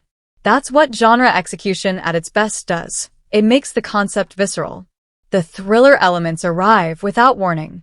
One of the most riveting genre turns comes when the crew lands on man's planet. This sequence morphs into a survival thriller almost instantly. Betrayal, sabotage, a fight in low gravity, and a race against time to save the Endurance from disaster. The confrontation between Cooper and Dr. Mann is intense not because of action choreography, but because of ideological conflict. Mann's actions, while horrific, come from a place of total psychological collapse. The script doesn't cartoonify him, it exposes his fear. This twist, where the man everyone came to save becomes the biggest threat, is a classic genre reversal. It catches you off guard and adds an edge of moral ambiguity that most sci-fi villains lack. The genre then folds again, this time into metaphysics. The final act, when Cooper enters the black hole and finds himself in the Tesseract, isn't about science anymore. It becomes a philosophical journey, a sensory experience that bends genre logic. There's no villain to defeat, no button to push, no code to crack. Instead, there's a bookshelf, a watch, a bedroom, fragments of memory and emotion. It's here that the film transcends its own genre shell. It becomes a meditation. Time is no longer linear. Logic becomes layered. Love becomes a navigational tool. And the genre itself becomes fluid. This is not traditional sci-fi. This is emotional science fiction, a rare branch of the genre where feeling is treated as essential as fact. Now, about cliches, Interstellar walks a tightrope. It acknowledges genre staples like the reluctant hero, the one last mission, the ticking clock, the dramatic sacrifice, but it uses them differently. Cooper isn't just leaving for an adventure. He's abandoning his children to maybe save them. That changes the emotional weight of every decision. The ticking clock isn't just about fuel or oxygen, it's about time lost with loved ones. The dramatic sacrifice isn't about glory, it's about finally understanding what really matters. Even the concept of saving humanity is treated with skepticism. Characters like Dr. Mann and Professor Brand manipulate it. Others, like Murph, reject it in favor of saving real people, not abstract futures. Balance is key. The film juggles genres, sci-fi, drama, thriller, and even quiet romance, without ever losing its footing. Action is used sparingly and with surgical precision. Humor is dry, robotic, and always character-based, never intrusive. Drama simmers rather than screams. Suspense builds not from jump scares or chases, but from quiet dread, the kind that comes from realizing your decisions today will echo across decades. The genre balance also extends to tone. Most sci-fi films pick a tone: gritty realism, campy fun, cerebral intensity. Interstellar dares to shift tones constantly. One moment, you're breathless watching a docking maneuver. The next, you're in tears watching a father try to whisper hope through gravity. It's this tonal elasticity that makes the film so hard to categorize and so unforgettable. Ultimately, Interstellar plays with the genre like a conductor plays with tempo. It understands the language of science fiction so fluently that it can bend grammar, remix sentences, and still speak clearly. It delivers spectacle without forgetting intimacy. It explores space without losing sight of home, and it introduces ideas that feel bigger than the galaxy without forgetting the smallness of a hand reaching toward a watch. This is not a movie that plays it safe within its genre. It's a film that takes the genre and expands it until it feels as vast and boundless as the cosmos itself. Interstellar may launch itself into the distant stars, but its concerns are rooted deep in the soil of Earth. Beneath the surface of wormholes, relativity, and black holes lies a story that speaks directly to modern anxieties about environmental collapse, anti-intellectualism, generational guilt, and the very idea of human legacy. It's not waving a flag or shouting its message, but there's no question that this is a film with a lot to say about where we are now and where we might be headed if we're not careful. It uses science fiction not to escape the present, but to confront it from a higher orbit. One of the first things the film critiques, loudly and sharply, is the neglect and denial of science in contemporary society. In Interstellar, the world has retreated from progress. Engineering, space travel, curiosity itself have been tossed aside in favor of short-term survival. Cooper, once a test pilot and engineer, now grows corn because that's all Earth can handle. NASA has become a secret organization, forced underground by a culture that no longer believes in looking outward. The school system teaches children that the moon landings were faked, a conspiracy to bankrupt the Soviets. It's a chilling mirror to the rise of misinformation, science skepticism, and political rewriting of history in today's world. The script doesn't preach, but it doesn't hold back either. It shows a civilization that has turned its back on ambition and paints a terrifyingly believable picture of where that leads. Then there's the environmental commentary. The Earth in Interstellar is dying, not through nuclear war or alien invasion, but through a quiet, suffocating decline. Blight is killing crops. Dust storms choke the skies. There's no apocalyptic bang, just the slow creep of a planet that can no longer support the species that pushed it too far. It's an obvious, unavoidable metaphor for climate change, resource exhaustion, and ecological irresponsibility. And what makes it more disturbing is how familiar it feels. The towns still function. Kids go to school. Families eat dinner. But everything is dimmer, drier, dustier. You can feel the world collapsing, not in panic, but in resignation. That's the brilliance of the social commentary. It's not the end of the world in a sudden blaze. It's the quiet forgetting of what the world used to be. But it doesn't stop there. The film also taps into deeper cultural conversations about generational tension. There's a lingering sense of betrayal between parents and children, between those who created the problems and those who have to survive them. Cooper represents a generation that tried and failed.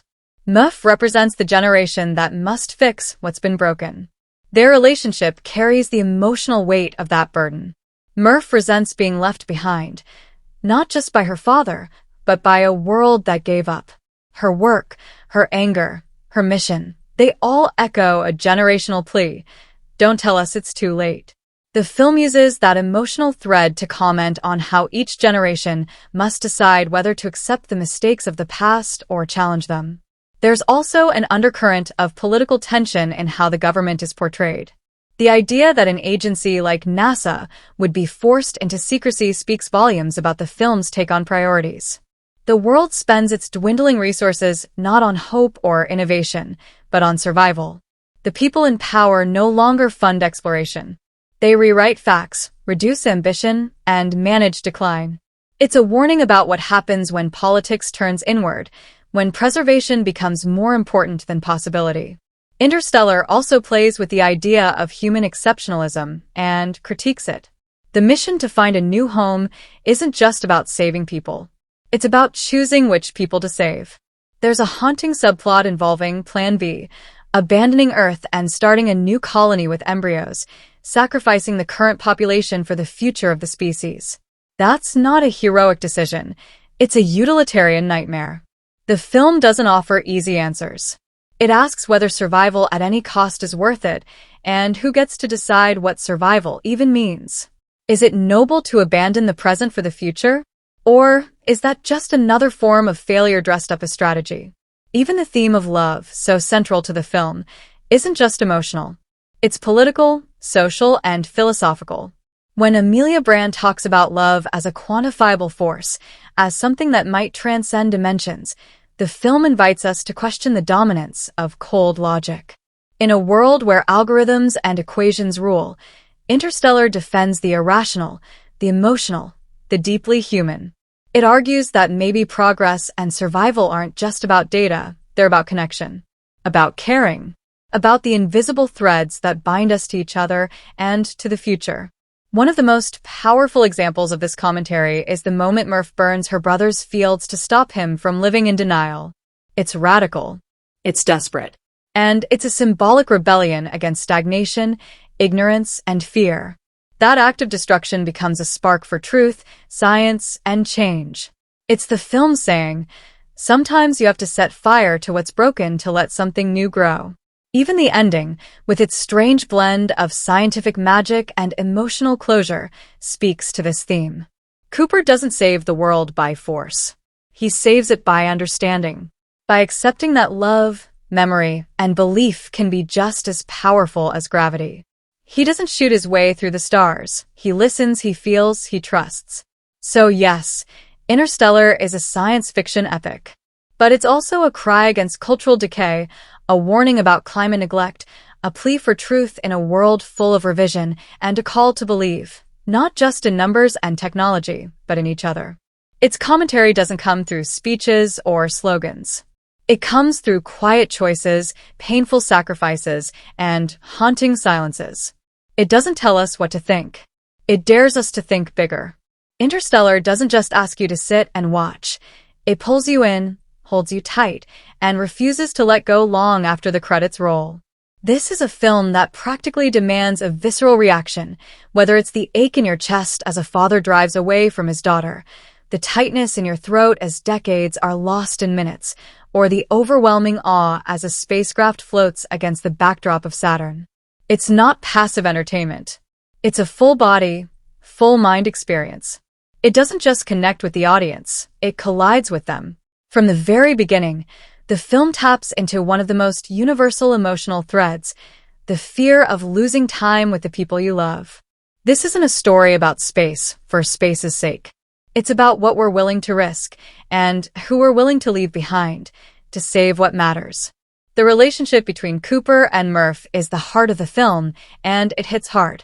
Watching Murph beg her father to stay, clutching at him through her tears, only to have him walk away without being able to explain the magnitude of his decision, that moment alone leaves most audiences rattled.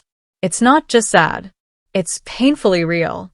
The film wraps its high-concept science around emotional moments like that, ensuring that even the wildest ideas are rooted in something human. The pacing of the emotional beats is designed to build and release tension in just the right increments. When the crew lands on Miller's planet and realizes that every hour equals 7 years back home, there's a rising sense of dread that's impossible to shake. And then it happens, they return, and Romilly, the scientist who waited for them, is an old man. 23 years have passed in the blink of a scene. That moment is quiet. It's not loud or overdramatized, but it hits like a hammer. The passage of time becomes something you feel, not just observe. The emotional weight isn't in the dialogue. It's in the realization that life moved on without them. And then there's the scene with the video messages. Cooper watching years of his children's lives pass before him. Birthdays, weddings, heartbreaks, silence, while he hasn't aged a day. It's devastating. And the genius of the scene lies in its restraint. There's no music swelling dramatically.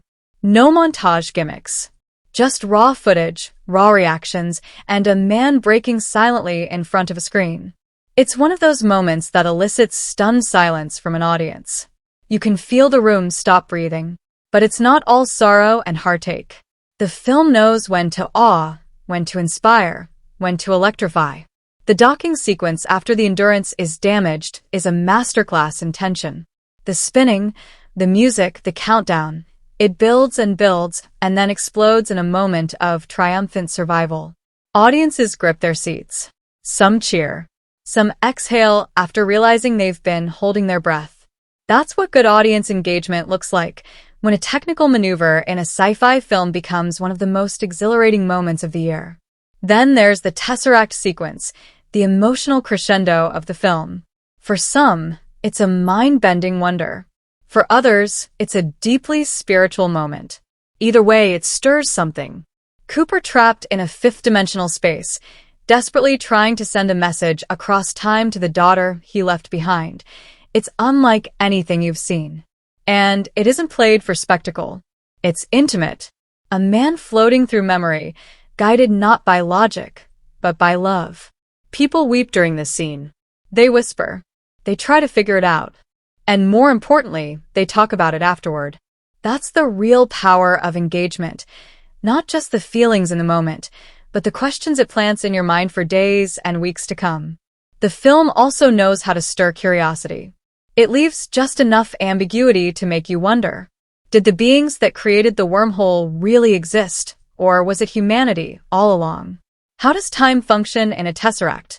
How much of the science is theory, and how much is possible? These aren't just random thoughts.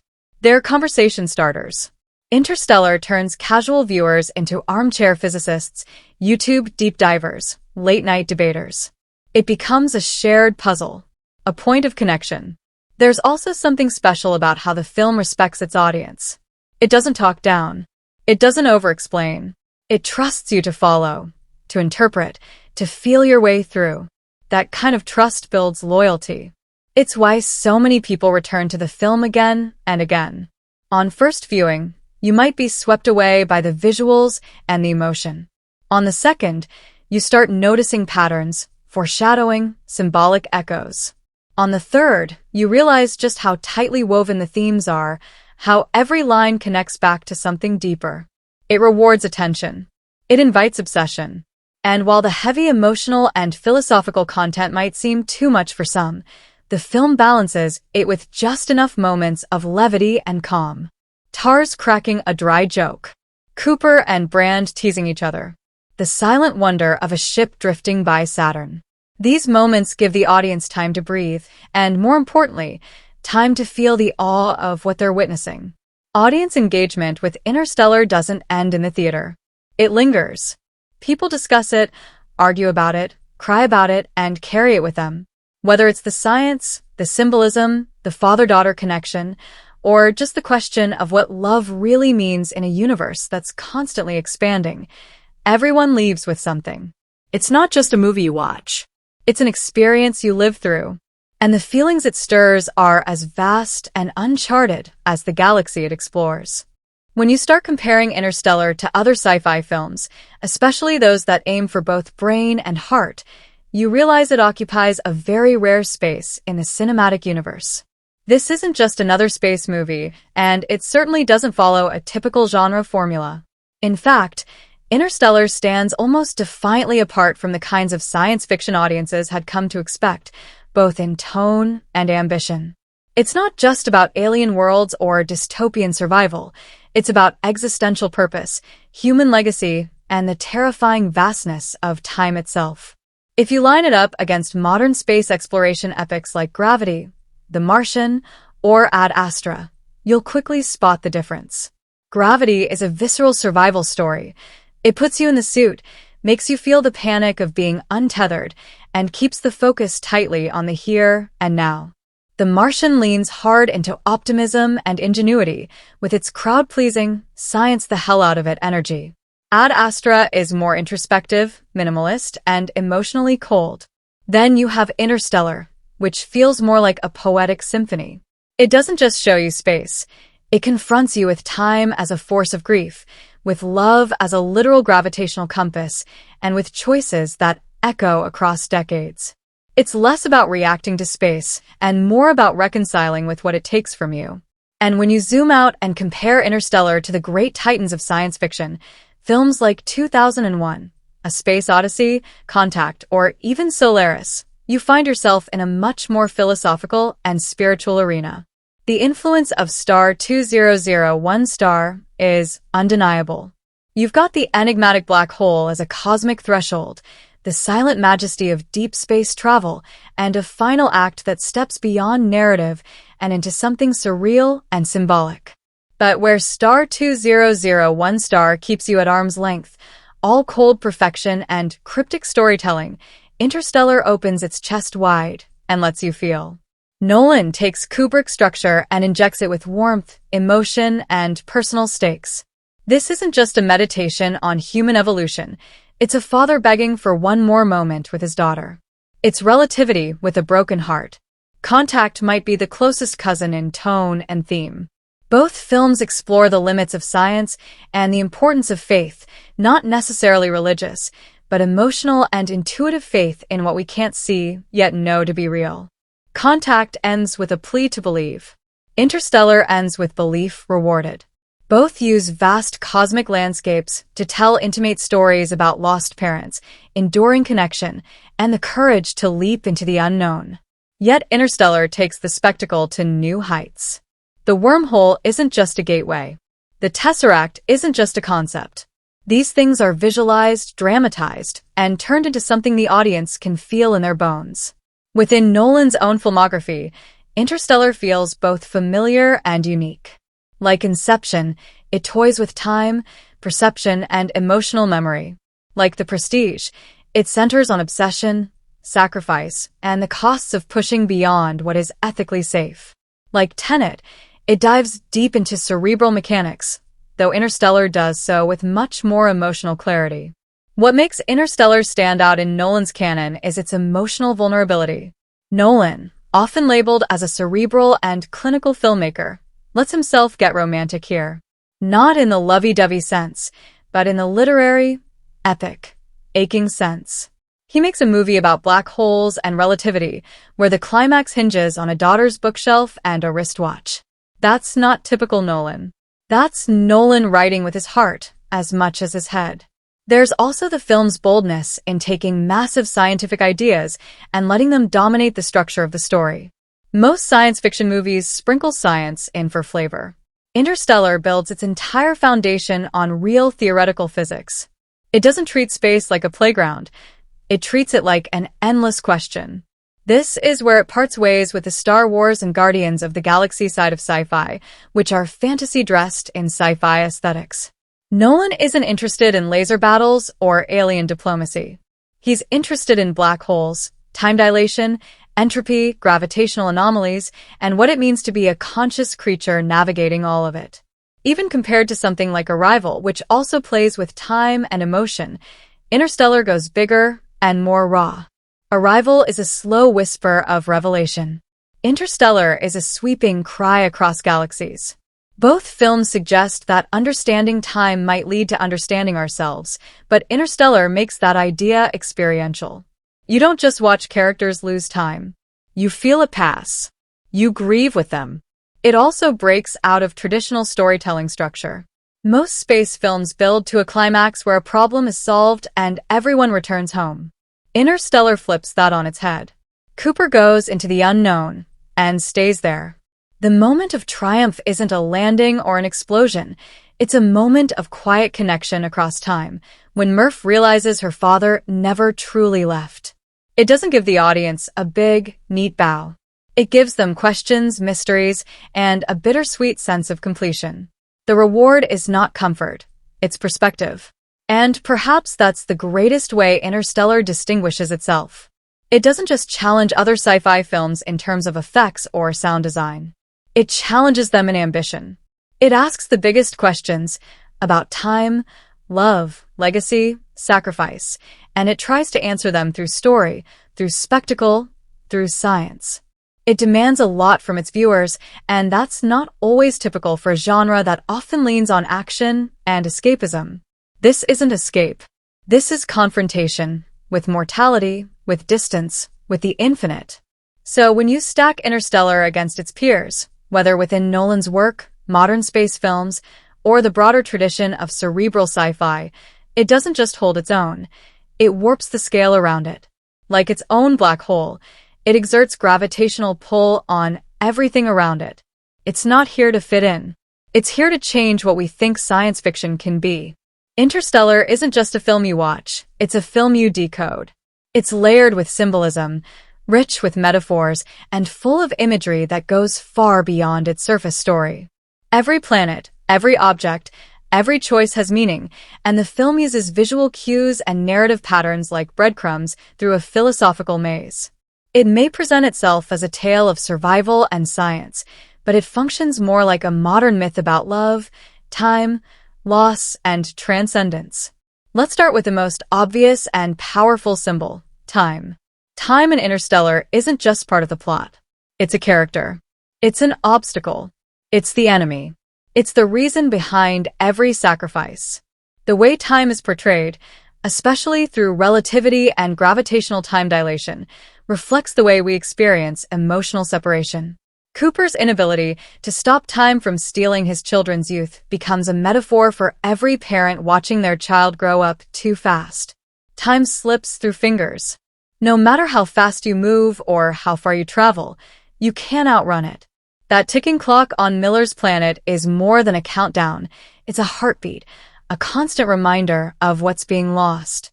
One of the most poetic pieces of symbolism is Marf's watch.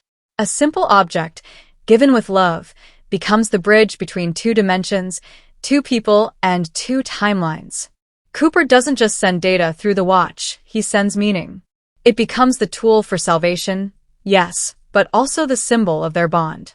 In a movie about massive cosmic forces, it's a small, familiar thing, a child's gift to her father, that becomes the axis of hope. That's no accident. The watch stands for memory, for continuity, for the fragile yet unbreakable link between those who are separated by time, but not by love. And speaking of love, this is where the film gets truly metaphorical. Brand's line about love being something that transcends dimensions might sound like spiritual fluff in any other movie, but here it's laced into the very structure of the story. Love guides characters across galaxies. It connects the past with the future. It becomes a navigational tool in a fifth-dimensional space where nothing else works. The idea that love is more than emotion, that it's a force, a compass, maybe even a kind of science we don't yet understand, isn't just spoken. It's demonstrated through plot, through character choice, through how the film resolves. It's not an accident that Cooper finds his way to the right point in space-time through feeling, not calculation. The bookshelf is another major symbolic location. It's a physical representation of memory, home, and connection. It's the place where Murph first felt her father's presence after he left, and the place where Cooper is eventually able to reach her again. It's not just a clever visual for the Tesseract, it's a metaphor for how we understand time, as a series of stored moments, stories stacked side by side. The bookshelf turns a fourth-dimensional concept into something we can see and touch. It's where gravity and emotion collide. Even the planets serve symbolic functions. Miller's planet, with its ankle-deep water and towering waves, is a visual metaphor for overwhelming forces we can't escape: regret, grief, lost time. It's a planet where the smallest miscalculation costs years. Edmund's planet, the final destination, represents hope, a clean slate, and a future untethered from past mistakes. Dr. Mann's planet is a mirror of self-deception, a barren landscape built on lies. Mann himself symbolizes humanity's fear-driven failure, someone who lost faith in others, in truth, in the mission. His betrayal is not just personal. It's symbolic of the dangers of survival driven by ego rather than cooperation. Let's not forget the black hole, Gargantua. It's portrayed as both destroyer and deliverer. It swallows light, bends time, and hides secrets. In mythology, black holes often symbolize death or transformation. In Interstellar, it's both. It nearly kills Cooper, but it also gives him the means to reach Murph and transfer the quantum data needed to save humanity. The black hole becomes a kind of rebirth canal, a tunnel through which Cooper sacrifices everything, only to emerge in a new plane of understanding. The black hole isn't evil. It's the crucible of change. Another recurring motif is sacrifice, and it's everywhere. Cooper sacrifices decades with his children. Brand sacrifices her emotions for the mission. Romilly sacrifices his life waiting. Dr. Mann sacrifices his morality out of desperation. The message is clear. Nothing meaningful can be accomplished without letting go of something precious. This theme weaves through the imagery of decaying crops, burning fields, and collapsing timelines. It's a cinematic reminder that growth often requires pain, that survival demands choices we might never want to make. And then there's the imagery of dust and gravity. Dust constantly invades homes, covering everything in a reminder of decay. Gravity, invisible but omnipresent, becomes a force that both separates and connects. It's the thing that traps humans on Earth, but also the thread that allows Cooper to communicate with Murph. The way Nolan visualizes gravity through falling books, shifting dust patterns, and the pull of celestial bodies gives the concept an almost mystical quality. Gravity becomes emotion, memory, connection. Unseen but deeply felt. The robot designs themselves offer quiet metaphors too. TARS and Case aren't sleek humanoid figures. They're practical, modular, and honest. Their blunt personalities and efficient movements stand in contrast to the emotional turmoil of the humans. And yet they're loyal. They crack jokes. They take risks. They symbolize reason. Unemotional but supportive, logical but compassionate. They're the ideal balance between machine and man, showing that maybe what we fear from artificial intelligence is not domination, but detachment. These robots don't detach. They lean in. Even Cooper Station at the end, named after Murph, not Cooper himself, is symbolic. It's a tribute to a daughter's refusal to give up, to a generation that inherited failure and turned it into survival. It floats near Saturn, echoing the location of the original wormhole, symbolizing how far humanity has come and how far it still might go. In Interstellar, nothing is just what it seems. Every beat, every visual, every choice is laced with meaning. It's a movie that rewards attention, that gives more with every viewing. Whether it's the way a wave mirrors grief, or how a ticking sound mirrors the passing of a life, the film turns physics into poetry. It speaks in metaphors the way some films speak in explosions. And for those willing to look closer, it reveals a universe not just of stars, but of symbols, metaphors, and truths about who we are, what we love, and how far we're willing to go to hold on to both. Interstellar doesn't come from a franchise, and it isn't based on a historical event, but it still manages to feel like a pivotal chapter in the larger story of cinematic science fiction and cultural imagination. It sits at the crossroads of theoretical science, speculative fiction, and emotional storytelling, and in doing so, it creates a kind of historical milestone all on its own.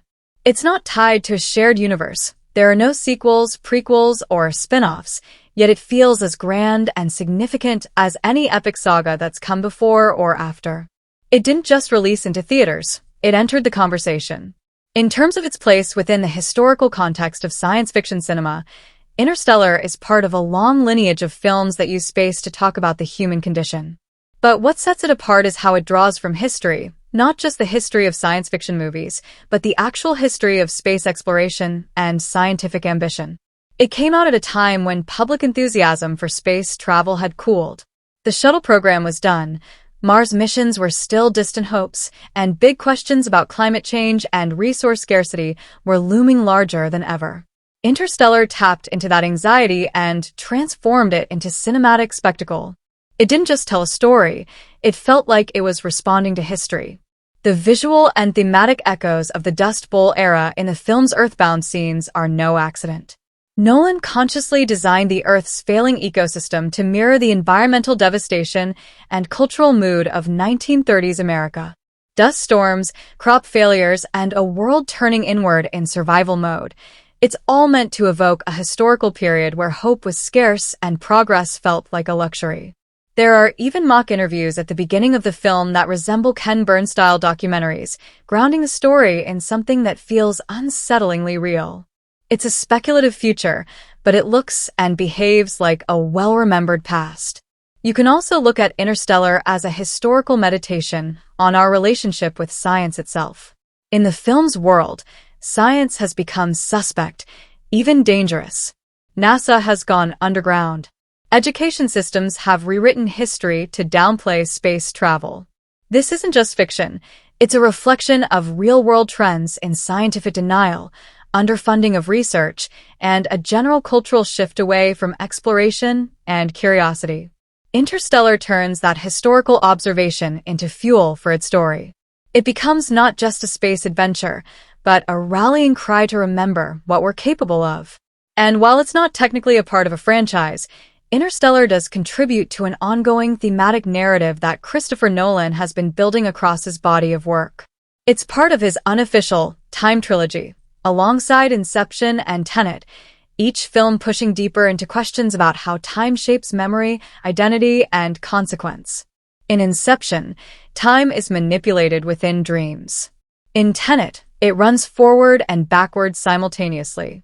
But in Interstellar, time is emotional. It's a thief, a ghost, a bridge. Nolan isn't building a franchise in the traditional sense. He's building a philosophical architecture, and Interstellar is the towering centerpiece. It also functions as a modern counterpart to the kind of optimistic, ambitious science fiction that defined the 1960s and 70s. Think of 2001, A Space Odyssey, Close Encounters of the Third Kind, or even Star Trek at its most idealistic. Those stories believed in humanity's potential to evolve, to explore, to reach beyond our limits. Interstellar resurrects that belief in an era that had largely turned cynical. It dares to dream big again, but it does so with the full weight of history pressing down on it. It's science fiction with scars. Even the involvement of physicist Kip Thorne adds a historical layer. This wasn't just a movie inspired by scientific ideas. It was created in collaboration with someone actively shaping those ideas in real life. The film's depictions of black holes and wormholes weren't just visually stunning. They were the most accurate simulations ever rendered on screen at the time. That commitment to realism places Interstellar in a unique space, part Hollywood blockbuster, part educational tool, part scientific visualization. And finally, in cultural terms, Interstellar is the kind of film that becomes part of the collective imagination. It's not part of a franchise, but it's referenced, discussed, and rewatched like it is. You don't need sequels when every few years a new generation of viewers discovers the film and brings their own questions to it. It lives on in science classrooms, philosophy debates, film essays, and internet theories. It becomes a historical moment in itself, the time when a mainstream sci-fi film dared to talk about gravity, grief, and the future of the species in the same breath. So while Interstellar doesn't belong to a franchise or depict a historical event, it is a kind of historical artifact, a cinematic time capsule that reflects the fears, hopes, and intellectual fascinations of its era. It's a movie that remembers where we've been, warns us about where we're heading, and dares us to imagine where we might still go. It's not just a film about the future. It's a film about our place in the long, uncertain timeline of human possibility. When it comes to big-budget filmmaking, Interstellar is one of those rare beasts that actually looks like every penny was used with care and cinematic purpose. With a reported production budget of around $165 million, it wasn't cheap by any means, but for a film of this scale, vision, and ambition, it managed to stretch that money to the edge of the universe. You don't watch Interstellar and question where the money went. You see it in the stunning cosmic vistas, the practical spaceship interiors, the believable alien worlds, the seamless visual effects, and the sound design that practically punches your chest in the theater. The investment in realism, Especially the decision to use practical sets, real locations, and IMAX cameras elevates the production value to something that feels almost tactile. A chunk of the budget was devoted to rendering Gargantua, the massive spinning black hole that became a visual and scientific landmark. That wasn't just digital eye candy. It was the result of real equations and physicist-approved renderings, making it both breathtaking and scientifically informed. And when Nolan took the crew out to shoot on location in Iceland for the alien planets, the expense paid off in authenticity. You're not watching digital backdrops.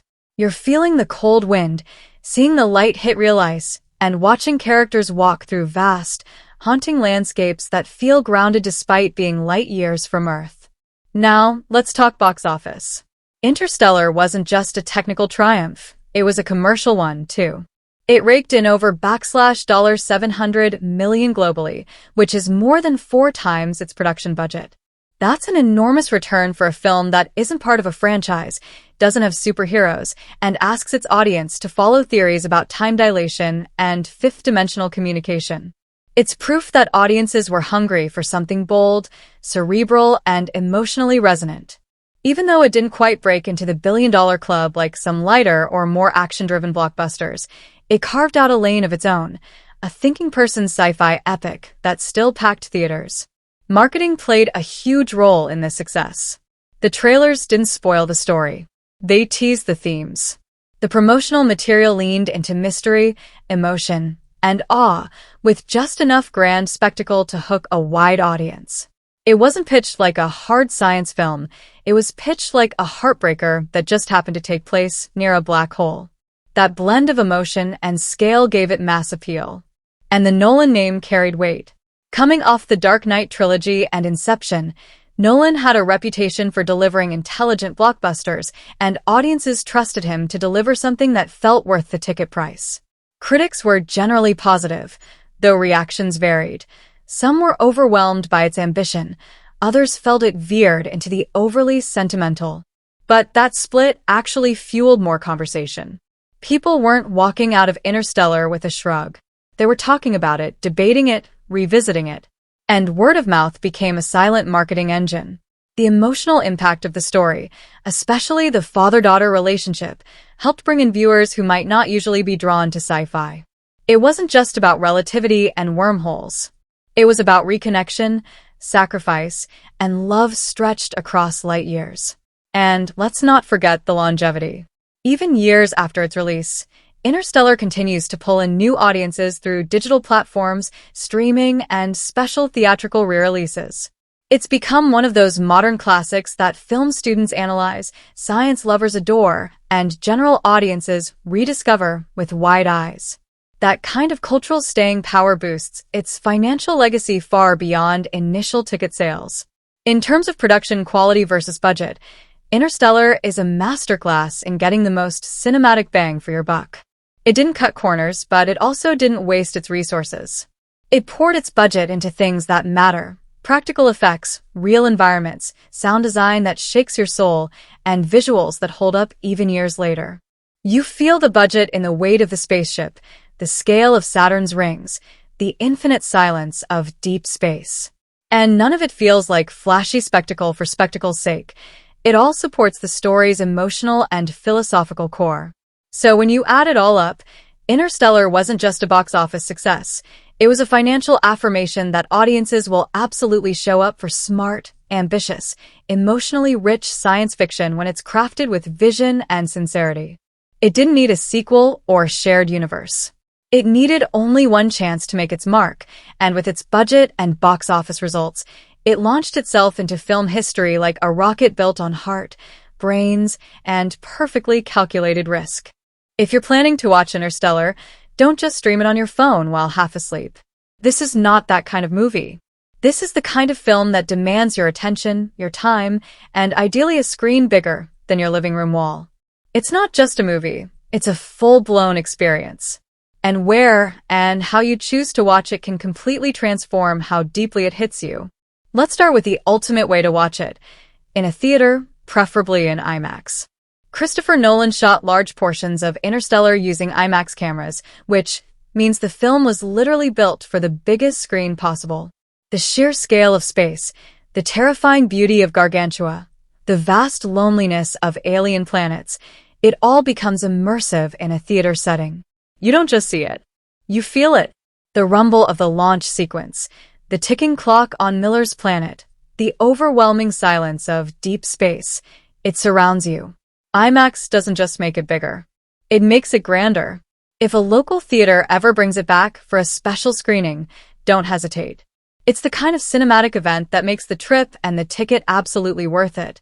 But say you missed it on the big screen or want to revisit it at home, don't worry, there are still plenty of ways to experience it right.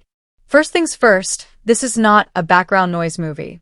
It's not one to have playing while you scroll your phone or fold laundry. You want the lights off, the volume up, and zero interruptions. The sound design alone, crafted by Hans Zimmer and Nolan's audio team, deserves full volume attention. So whether you're renting it digitally, streaming it on a subscription platform, or pulling out the Blu-ray, make sure you're treating it like an event. If you have a home theater setup with surround sound and a big screen, you're in great shape. The film's visuals are razor sharp, and the color grading really benefits from high-definition playback. The black hole isn't just a swirling vortex, it's a character, and the more detail you can see, the more impact it has. If you're watching on a laptop or a TV, aim for the highest quality stream possible. You don't want compression artifacts muddying up your view of Saturn's rings or those massive tidal waves. It's also available for digital rental and purchase on most major platforms. That's a solid option if you want to control the experience. You can pause when needed, rewatch that docking sequence 5 times, or crank the volume during the wormhole scene without bothering your neighbors too much. Just promise you won't watch it on a tablet in bed with one earbud in. That's like going to a concert and listening through the bathroom door. For streaming, keep an eye on platforms that rotate their content libraries regularly. Interstellar tends to pop up on popular subscription services every now and then. When it does, it becomes one of those titles that suddenly jumps to the top of everyone's must-rewatch list. It's a film that finds new audiences year after year, especially as younger viewers discover it for the first time and older fans return to it with fresh eyes. And if you're a physical media collector, the Blu-ray or 4K UHD edition is a goldmine. Not only do you get pristine picture and sound quality, but you also get access to a wealth of behind-the-scenes extras. Those featurettes dive into the science, the effects, the locations, and Nolan's process. It's like a film school session and a science class wrapped into one, and it enhances the appreciation of what you've just watched tenfold. Ultimately, the best way to watch Interstellar is the way that lets it fully pull you in. Give it your time. Give it your space. Give it a dark room and a loud sound system. This isn't fast food cinema. It's a slow-cooked, meticulously layered experience that deserves to be savored. Wherever you watch it, make it matter. Let yourself fall into the wormhole, float in the silence, and get lost in the ticking of time. Because once it grabs you, it doesn't let go. And if you do it right, you won't want it to.